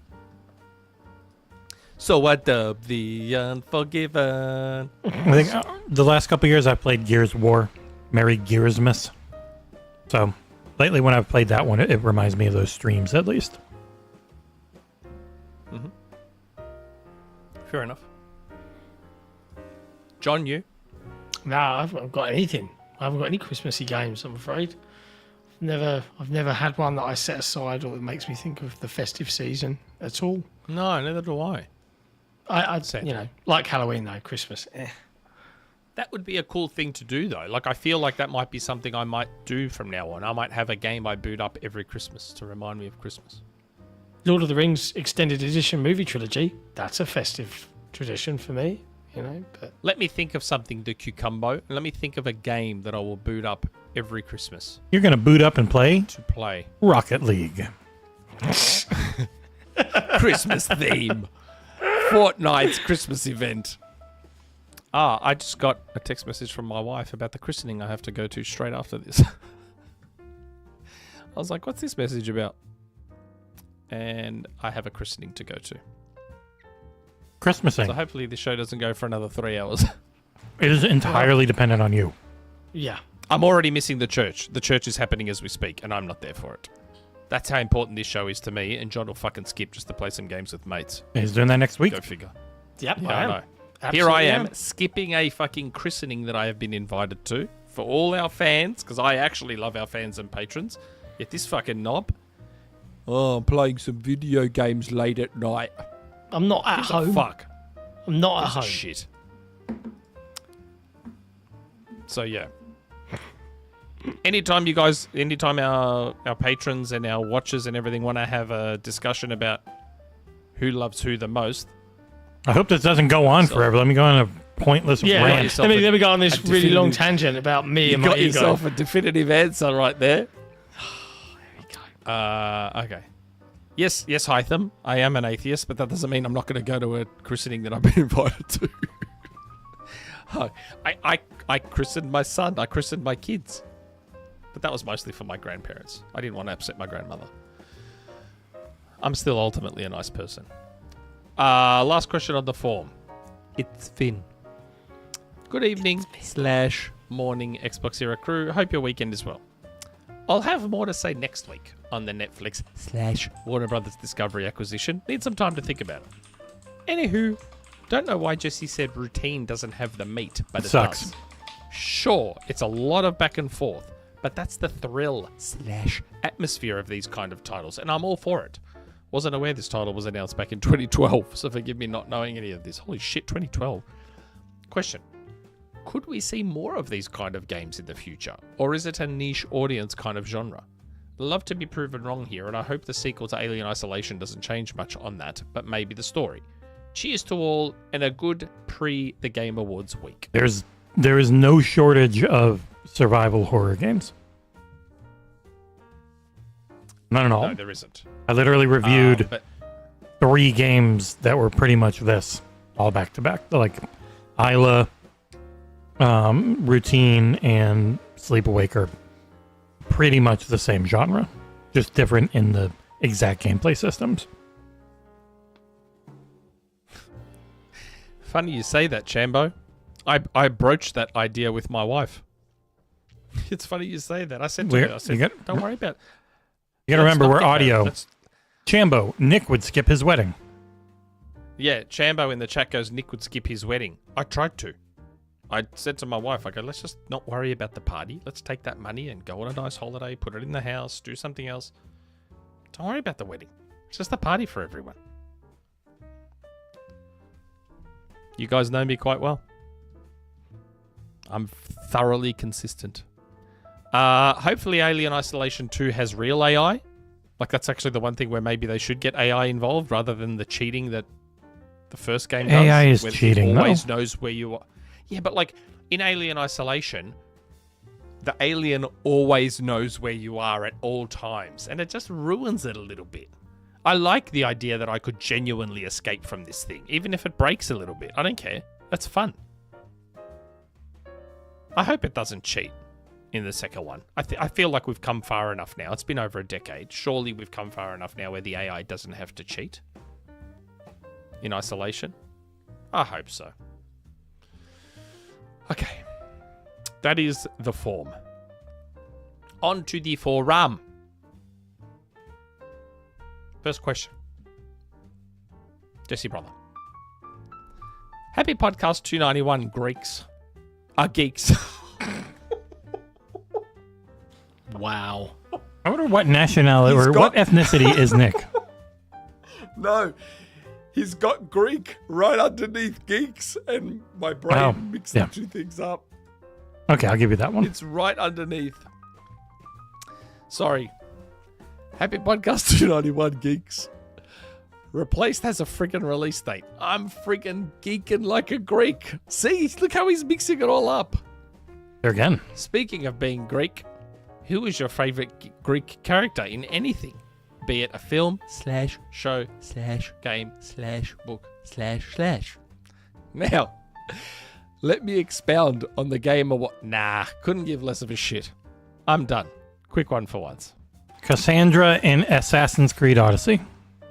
Oh, I didn't play that. Sam Worthington. How do you not play that Clash one? of the Titans. What? Oh my god. Shut the fuck up, John. Shut up. Get out of here. You Jake Sully. Oh my god. A movie. I can't believe they destroyed fucking Clash of the Titans. Like, in walks this dude with a shaved head in ancient Greece. He's got a buzz cut in ancient Greece, and he walks in with his Australian accent. Let's Hello, go you get cunts. this bitch. About Medusa. They go to kill Medusa, and he's like, let's go get this bitch. I'm like, what the fuck is happening right now? Well, the Best original Greek one was ever. the bad guy Knowledge. was Zeus because Zeus sucks, but then they had to change it. Yes. And Zeus, even though he's this awful, murdering rapist, at the end he's the nice guy because he's Liam Neeson. Because the studio's Oh like, you my can't have to God. be bad. I was so upset by the remake of Clash of the Titans because I loved the original movie as a kid. I fucking loved it, even though I should not have been watching that movie as a child. My parents didn't give a fuck. Me. I was watching all sorts of inappropriate movies. But I Behind have the Green such fond Door. memories. of Clash of the Titans. So I was like, when I heard about the remake, I'm like, oh my God, all you have to do is take the original movie, improve the cinematography, improve the special effects, and you got yourself a winner. And then they did what they did. And I'm like, what the fuck is this? That was disappointing. Favorite Greek character in a game or movie or anything? Fuck. Russell Crowe? Zeus in Thor? He was fucking hilarious. He was so good. Kratos in the OG God of War games, not the newer God of War games. The original Kratos. I don't know. What about you, John? You're fucking muted again. You guys stress so much. Like, I will know. I've already said mine, Nick. It's just you were so busy, like... Who did you say? Sam Worthington from Clash of the No, Titans. that wasn't real. Yes, it's real, mate. That's my actual answer. How is that your real answer? Probably just stay muted. He's so Greek. It's a film about No, he's not. Greece. No, And, he's like, Australian. I thought he even thinks portrayed- his stupid Aussie accent. Well, I'm just referencing the Australian Greek I know in my real life, you know. So, it's best Greek. No, that's he's so the dumb. winner. No, He's the that's so dumb. Yeah. It's such a bad movie. You're welcome. Loved it. It's actually my favourite movie about anything Greece as well, apart from Greece, the movie, as in the music. You would like Troy way more. I've seen Troy. 300? 300? Seen that. Not a patch on Worthington. Yeah, okay. You know, It's easy to forget for that authenticity. You know, if we're Fassbender going to go was in authenticity, 300. He It's was. so easy to forget that Fassbender's in that, But he was. isn't it? Yeah. They had a lot of good actors in it. 300. 300 was good. But not as good as And Clash of the- the Titans with Sam Worthington. And Eva Green in the second 300. Oh boy. There's a shot of Eva Green that really sticks with you. Your interdimensional hat is scaring me, John. It's in my house somehow. What? Sick would I don't like know my why you're big fat putting me Greek wedding. in a sleepy hat. I'm not sleepy. Because you looked very sleepy when I started doing it. Oh, I didn't was mind just the looking first My down. Big Fat Greek Wedding. The second and third ones less so, but the first My Big Fat Greek Wedding was funny. it Outside was. of the very unrealistic focus on the word oppa, because Greeks don't really say that very often. That's just something Maybe you don't know Not Greeks Greeks. very well. think You ever think we of that? say a lot, but we don't say. We say malaka way more than we say oppa. we call people malakas way more. That's a super common word. In the same way Aussies say cunt for everything, Greeks say malaka for everything. We call everyone a malaka. Yeah, yashu malaka. Tigani malaka. Okay. This is why the show is longer, by the way. This is why you'll miss the christening. I'm just saying. Yeah, it's 12:20 here, and I have to be somewhere by 1:30. So I have I have about an hour to get ready. It's all on and you, make it bro. to this- We're just, you this thing. just. Next question. Speaking of Greeks. Hytham G. Haven't you? Though the Game of the Year 2025 is next week, do you all think that Expedition 33 is going to win Game of the Year 2025? And if not, which game will win Game of the Year 2025? But your gents' take on what game will win at the event? On three. 1, 2, 3. Call everybody up Hades 2. The one that Sony made. Ghost of Yote, even though it's not in there. Death Stranding has a Stranding chance. 2 Death on the Stranding beach. 2 Death Stranding 2. Anything with Death Kojima Stranding always 2. has a chance. Yep, Death Stranding 2. P.S. it's Did any of Expedition you 33. gents did your Christmas shopping and getting ready for less than 25 days of Christmas? My wife's been doing the Christmas shopping. I haven't done any yet. Trying to get it out of the way. I don't Yeah. shop. But Death Stranding 2 will probably win because it's Kojima. Or Geoff will find a way to Well, crowbar he'll get Ghost of Yote in the there. best director. But the game of the year will go to Flare Obscure. I don't know. I still reckon Ghost of Yote has a chance. It's not even nominated. I know. Oh, But Geoff will find a way. okay. He'll crowbar it in there. I don't do I'm shopping. like, "Geoff, I just ask very nicely, and I get sent nice things, like the new Xbox Hayworth gradient chair. Thanks, Hayworth. That's what the statue in the desert is. That is how Geoff is going to introduce he's going to go in a Game Awards first. A game that wasn't nominated. It's A game that wasn't nominated, but thanks to this PR deal, now is. It's Yes. Ghost of Yotei Legends 2. Ghost of Yotei, the winner of the Game of the Year 2025. Because I wanted it. You think people will yell at me like they do at Paris? PlayStation made it. This is an almost $1,900 chair.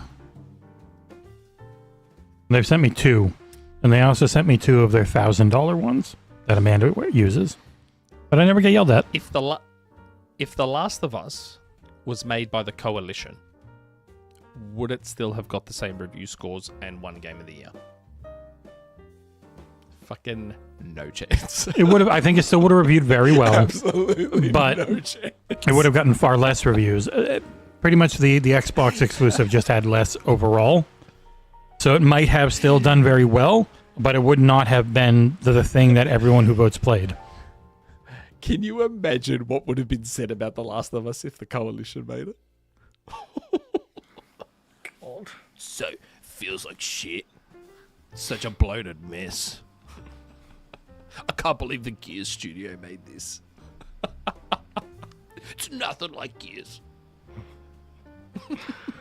Oh, Lord. Okay. 99 Rogan. Hey, y'all. With Netflix buying WB and Piff buying EA, I wanted to do a what if question that I know won't happen. What if Microsoft bought Disney and it passed? Go into detail about your thoughts. Jesus.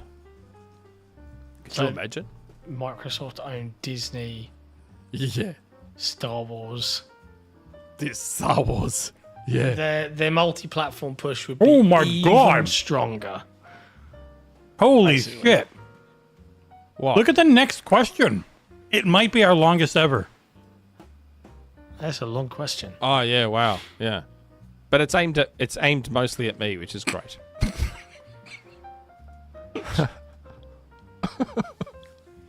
I don't even know like how to get into my thoughts on if Microsoft bought Disney. They don't know how to run a media company, so they would just leave them to their own devices mainly. Yeah, you know, like I don't think Every Marvel much game would happen. come to Xbox. Yeah, that like you'd get more stuff and you would have more IP crossover. Because Might of go that into Game Pass partnership. eventually. Yeah, maybe. And Just checking my DMs for something. Shut up. I'm checking out how to mute you as quick as I can. Just checking my DMs. I can't remember if Microsoft was looking at Disney at one point. I know they were looking at media. Yep. Oh, what happened? Oh no. Oh darn. Oh, he's back. Thank God. What happened? But yeah, Disney was not one of them. It's just double checking. WB was. No. Yeah, WB was. WB and Ubisoft would make sense, but WB then again would not come without the IPs. You wouldn't want them without them, and they wouldn't come with them. So that's why no one ever bought them. From a gaming perspective, it'd be cool. It would make licensing a hell of a lot easier if they owned Disney. So many licensing issues would just go away for video games. So very purely handy. from that perspective, I wouldn't mind it. But otherwise, I mean, look what's happened with ABK. Fucking no thanks. Fuck that. Terrible. Next question. Someone who we haven't seen for a while. PianoBlack. One of the rare decent people. He's been on spending the so server. long writing this. It took him. He had to really save up all of his energy. He's been writing it since the last time he had a Patreon question. He's actually one of the rare decent people on Resetera. As well as our forum, of course. Hi, guys. Thanks for highlighting Sectori last week. I bought it right after listening, and I like it a lot. I enjoy when you all sit with a game and talk about it, how it works, what you like, and I especially appreciate Nick's focus on gameplay and feel. Though I value all of your opinions in different ways, the three of you have a nice mix of focus and preference. But mine's the most important, obviously. I've noticed that you and most media compare Sectori to Geometry Wars, but it reminds me more of Super Stardust. Makes sense since Super Stardust was a housemarque game. But I'm probably also biased because I spent a lot of time with the Super Stardust remakes on PlayStation systems and very little with Geometry Wars. John, if you haven't played Super Stardust before, you can check some of them out on your new PS5. Yes, you should. Super Stardust shit. I don't think HD's on there. Super Stardust Ultra is the PS3 game repackaged for PS4, and the PSP Super Stardust Portable is also backwards compatible. Are you fucking serious? I didn't know that Ultra was the PS3 game. Cool. Or maybe you even played the original game on an Amiga.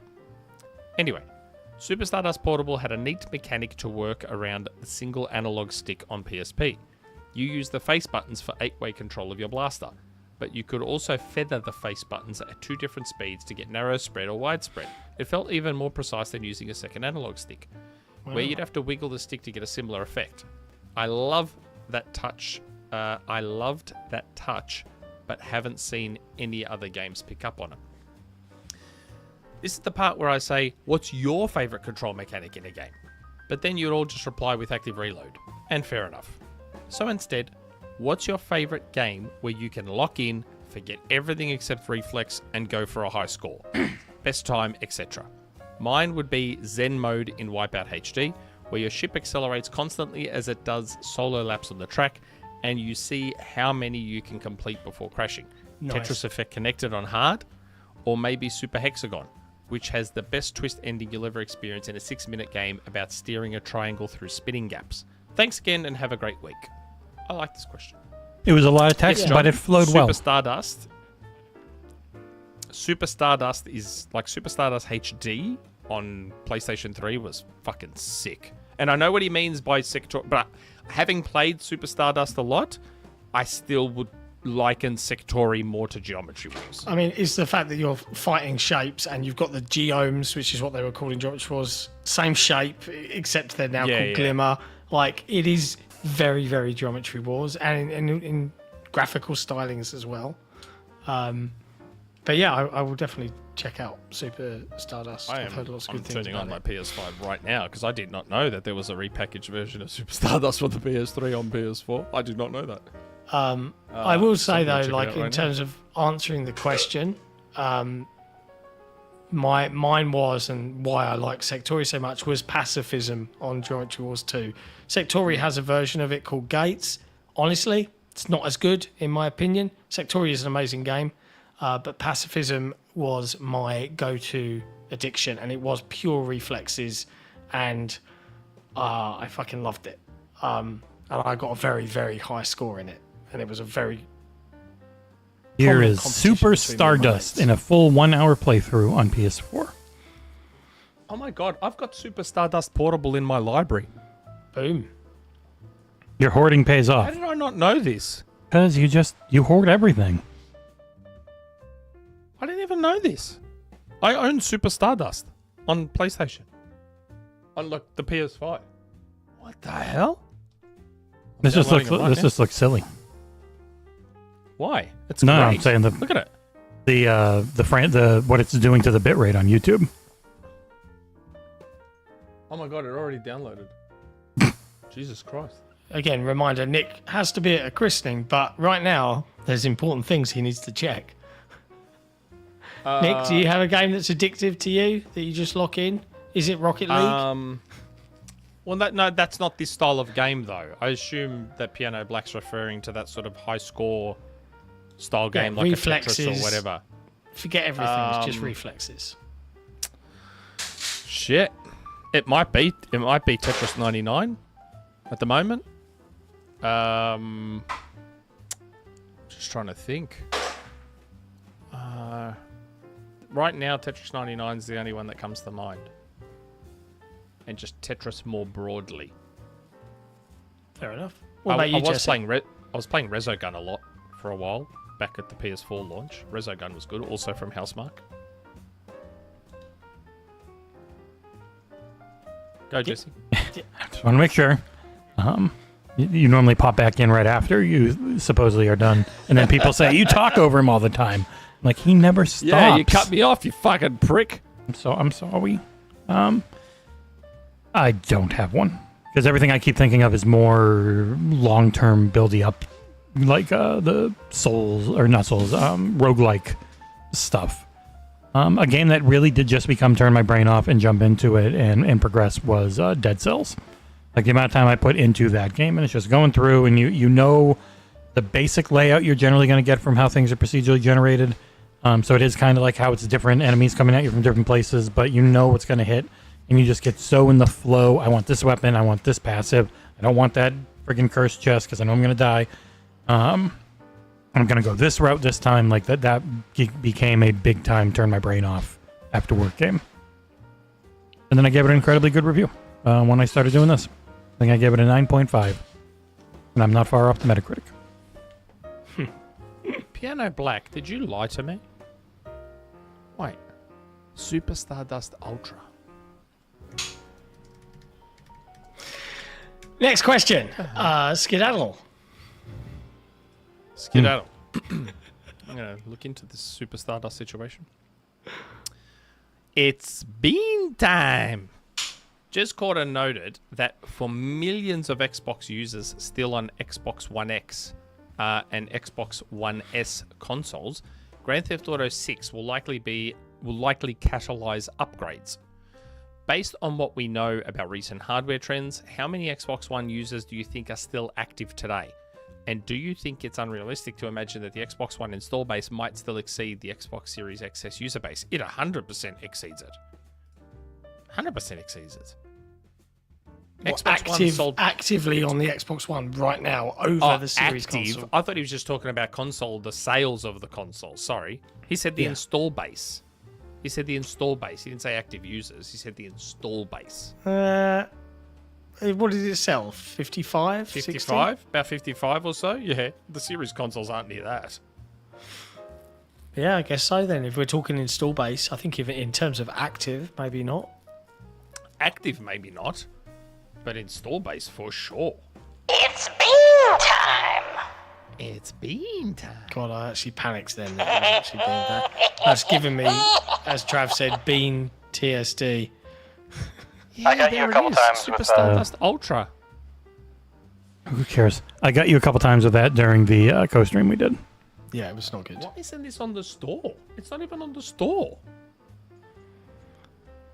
I'm buying it. Where's Grandpa Nick? Or not Grandpa, Uncle or whatever, cousin. I don't give a fuck. I'm buying that. I love Super Stardust. Okay. Next question. nrXic. Haven't seen nrXic for a while either. Season's greetings, Xbox era. With Halo Infinite on its way out, and Fortnite reeling me back in with the Simpsons season, I'm officially retiring Halo from my playing games as a service like it's a job so I don't miss out on completing battle passes. That and another formerly Xbox exclusive looter shooter called Vigor. My question to the crew, and hey, I wouldn't mind reading answers from the viewers in the chats as well. What live service games have you quit, and which ones do you think you'll never quit? I already know Nick's answer for the second part. I quit Rocket League because Everyone knows my answers. The community was so bad I couldn't keep playing Rocket League anymore, and I'll probably never quit The Division. So even though 2 will give way to 3, I'll keep playing it. I will happily quit any live service game because eventually I can't treat these things like a second job.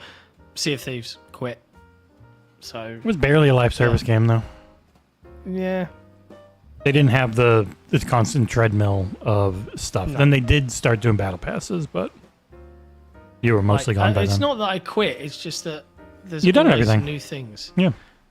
I've given up like giving into the FOMO of like, no, I've got to keep up. Like I don't care. I'll play when I want to play and then I'll stop. Like What? it's not my thing. Well, this is sort of two separate questions then. Because I don't feel the need. Like, I don't even buy the Rocket League Battle Passes anymore. Don't have I to stopped anymore, buying- baby. Well, now I don't have to, but I had actually stopped buying the Rocket League Battle Passes like about a year ago because they weren't giving much good stuff. They stopped giving really good stuff. Their in the good Battle stuff was Passes, so I always just tied stopped to buying them. just outright buying it. Yeah, so I stopped buying the Battle Passes, but I didn't stop playing Rocket League. Rocket League is just part of my life now, like forever. Where Fortnite, same thing. I played Fortnite based on the Battle Pass and whether it was one I liked. I don't just play Fortnite recreationally. I play Fortnite specifically for Battle Passes that I like. And the current one is great. Marty McFly and The Bride. But the new one's different because you can go where you want, right? Like as you complete a track, you can then choose the track you want, which is cool. Correct. They've changed the structure now. So instead of having the linear order, you say, okay, I want The Bride and I want Marty McFly first and get them out of the way. I don't give a shit about the rest of the Battle Pass. So and Halo I don't know never how I had feel that about it yet, because but I guess it's a good thing. Halo is just around forever. Like you buy a Halo Battle Pass, it's just in your account. You can level it up whenever you want. Yeah. Correct. Never get enough credit for that. Because of course not. No. I don't know if I ever saw Vigor. Oh yeah, no, it's I'm been sure there a long I remember time. reading the name. Well, they've tried to get us that we get so many emails about that game. I bet if you search our email, you will find a lot of emails about Vigor Mortensen. Oh, I do remember seeing this. Yeah. It's from this. No. Yeah, it's Bohemia, isn't it? It's from the Armour guys. Okay. Thanks, PianoBlack. I just bought Super Stardust Ultra. I didn't know it existed. President begged me to get you a code. Because how are you going to get me a code for a game that's like that? I'm pretty good at getting codes. I bet you. I already got one. I had actually just asked, and they sent it over. You're so full of shit. Okay. I haven't quit. I actually haven't ever quit a live service game because the first one I really played was Rocket League, and I've been playing that now for a decade. Shit, it came out in 2015, Rocket League. I've been playing it for 10 years.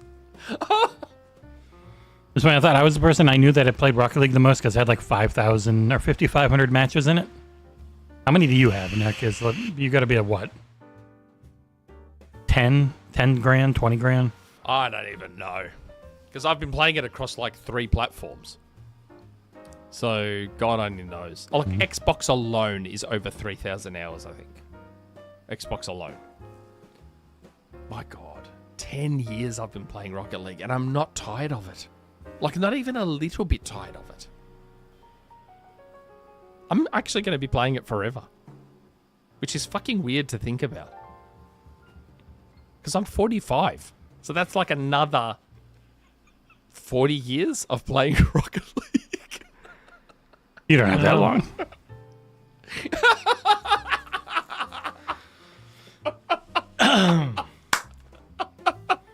Probably not. Someone's probably going to kill me for then. It might be just you. No, it'll be the Microsoft Ninjas eventually. Or Nintendo's. They are closer. Because, yeah. Okay. Oh, shit. Next question. Good old Collingwood. Hello, John, Nick, and Jesse. So this week, the biggest esport event on the calendar took place in Las Vegas, Nevada. Featuring top athletes and teams from all over the world, high drama and tension was experienced from the 1st of December to the 3rd at the Microsoft Excel World Championship. Rather than a flick of the wrist, a keen eye, and quick reflexes, Excel athletes need quicksilver nerves, a perceptive eye, and speedy puzzle solving, and a more than extensive knowledge of Microsoft Excel. This year, Irishman Diamond Early took home the championship belt and US $5,000. While the format for 2026's competition is yet to be announced, this year qualifiers started all over the world in January, so there is time to get your entry in. So, TLDR, spreadsheeting is an esport. How is your Excel foo? Terrible. I suck at Excel. I'm shithouse with Excel. I'm okay at Excel. Like, I've had to use it often enough in my professional life that I know some tricks. Depressingly. It helps you cook the books for XboxEra. Keep us going. That's right. Yep. Cook the Wow, books look like at that you crowd. deserve. Look at the hype. Whoa, man, you're so cool. He had a championship belt. Fuck yeah. Wow. Super Bowl for nerds. Excel, that's We didn't even talk funny about as- it. There's an Xbox Bowl. They're back in a really shitty college football game. In a week or two. They're gonna have Xboxy American events sports and shit. It's funny because PlayStation backed the second biggest bowl, and I think Microsoft has now backed the 750th biggest bowl. So it shows where their marketing budgets are. Clever. Hype. Yeah. It's at a ridiculously nice stadium that the taxpayers paid for because America's corrupt. But in Dallas, or no, not in Dallas. Is the Dallas Cowboys Stadium, which is actually not in Dallas, of course. The end. Fuck, did I not know that Superstar? Who cares? Last question from Vinny13. Vinny13, long time no see. Good morning to the esteemed panel, and congratulations on all the success of the site and podcast in 2025. Thank you, Finny. Christmas is close, and is often a time when I try to catch up on the ever-growing backlog of games in my collection. I am so close to finishing Indiana Jones, but Arc Raiders continues to get in the way. There are, however, many older games I have both downloaded and saved on Play Later that I just never seem to get around to. This includes Bioshock, all the Gears games after 3, and Assassin's Creed Black Flag. Which one of these should I prioritize getting done next? Black Flag. Do you have any games like this too? Cheers, Vinny. Bioshock. Black Flag. Yeah, Bioshock. Black Flag, you Bioshock. wait for the remake No. for Black Flag. Bioshock 1000%. Bioshock's What overrated. I wouldn't give. Do better. Ignore What Jesse I- and his contrarian. Don't- No, don't I be actually silly, like please. Bioshock 2 a little better than 1. I love the story beats What- and stuff of 1, but the act of going through and playing. If you've never played Bioshock before, Bioshock. If it's a replay and you haven't played No, these, He's never Didn't played he- it. I never played it then. He's never played it? That's what he's saying. I've got these Yeah. games on my backlog. This includes Yeah. Bioshock, every Bioshock. Gears game. But he's after not 3. saying he's never played them. He's saying he added them to his Play Later and hasn't gotten to them yet. He's talking about a backlog of games in the first sentence. I know. Yeah. But no, it doesn't mean he's never played it. These. I know, Vinny. The way that's I presume the he way hasn't that's played phrased. Yeah, the way that's phrased, it makes it sound like he's never played Bioshock. In which case, fucking Bioshock.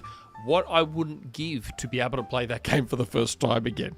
Yeah, and I would Oh my wait for God. Black Flag, like wait for the Yeah, for the remake. Well, The well, Nick, alleged if there's a remake. history of dementia in your family, your wish may come true, buddy. Yeah, it might. True. Very much so. And Gears, like wait until there's a new Gears on the horizon. You can play through Gears campaigns in like 6 to 8 hours. Like 4 and 5 aren't even that good. Let's What? be real. They're not great. When you're going Four's back through and okay, 5 replaying was them, good. when you're going back through and replaying them, they play a lot better. Like Reloaded fixed a lot of the aiming issues that 1 had, but 2 still doesn't feel amazing to play. 3 feels a little better, but they're very restricted by the technology that was the 360 as far as the actual scope and scale of levels and everything. Like you go back there, you really see the seams. 4 is a horde mode campaign. It's not amazing, but 5 is great. Like 5 is the best one to go back to and play. Bitch. We should do horde mode for Christmas, John. You do Gears Miss with me? Yeah, sure. I'm down. Your kids are getting older, you know? Yep, I'm down. I haven't got them over. I think Christmas week. Because No, there's I have Boxing Day this. there's Gears Miss. I always do a Gears stream on Christmas, and then Happy Halo days to end the year on New Year's. Nice. Because I don't give a shit about going out on New Year's. Yeah, it's awful. Forced fun. Forced expensive fun. Yep. But yeah, Vin, Bioshock, mate. If you've never played it, Mhm. like, there's a remastered version. Play it. Yep. It's good. They're normally Good. normally on sale a lot for pretty cheap. Yeah. That's it. The end of the show. It's show. That's the right. end of The end of the show. But thank you, everybody, for hanging out with us in chat for this 3 and a bit hour show.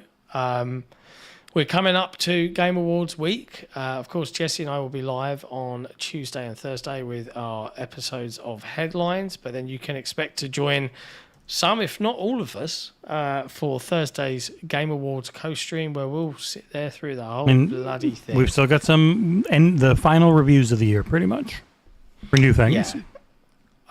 And then over the Christmas period, the current plan is to keep you guys satiated with content. We'll be releasing Articles on various of the individual team we members. have to let them know, Game of the Year John. picks. The 12 people who would have watched them, we're not going to do individual videos. We're going to do a group video, and that's it. We're going to do a group video that will collate the votes from each of the staff's top 10. Yeah, like we had I would last like year. to do a community vote, though, and hear from you guys.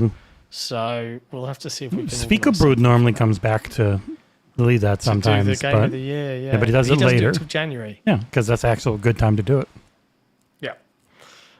You know, one bit of semi-news we missed.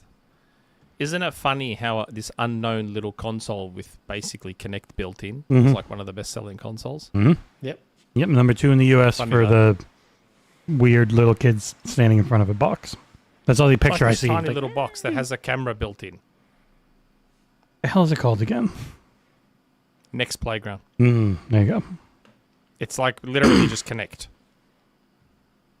It is literally Connect. Yep. And I think it's... They talked about having hit $100,000 last year, and now it's more than that. So even then, when it's selling great, nowhere near what an actual console would be. It's always crazy. Just how much consoles sell compared to everything else. Yeah. How much is it? This thing costs $250 US. That's a lot Yeah. still. Could have just bought an Xbox One. Had Connect there, better games, You'd have half an More fun. Xbox One. more features. Fuck everyone. All right, and on that note, big thank you to all of our patrons for the support. We'll be back next week. Until then, you know what to do. Play video games, have fun, try not to take all this stuff so seriously, and we'll catch you next time. Ciao for now. Merry Christmas.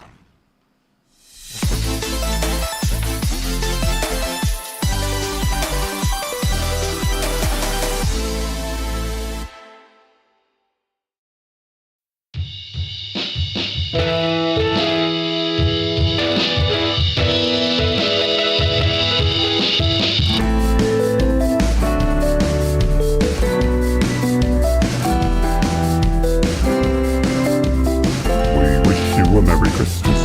We wish you a Merry Christmas. Wish you a Merry Christmas. Happy New Year.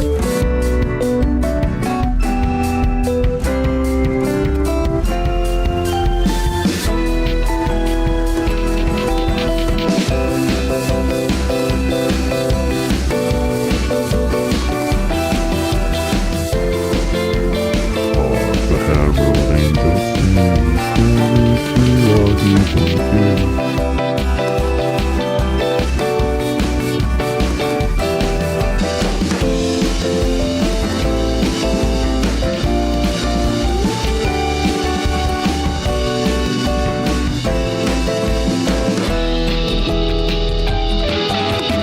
you bouquet avec moi,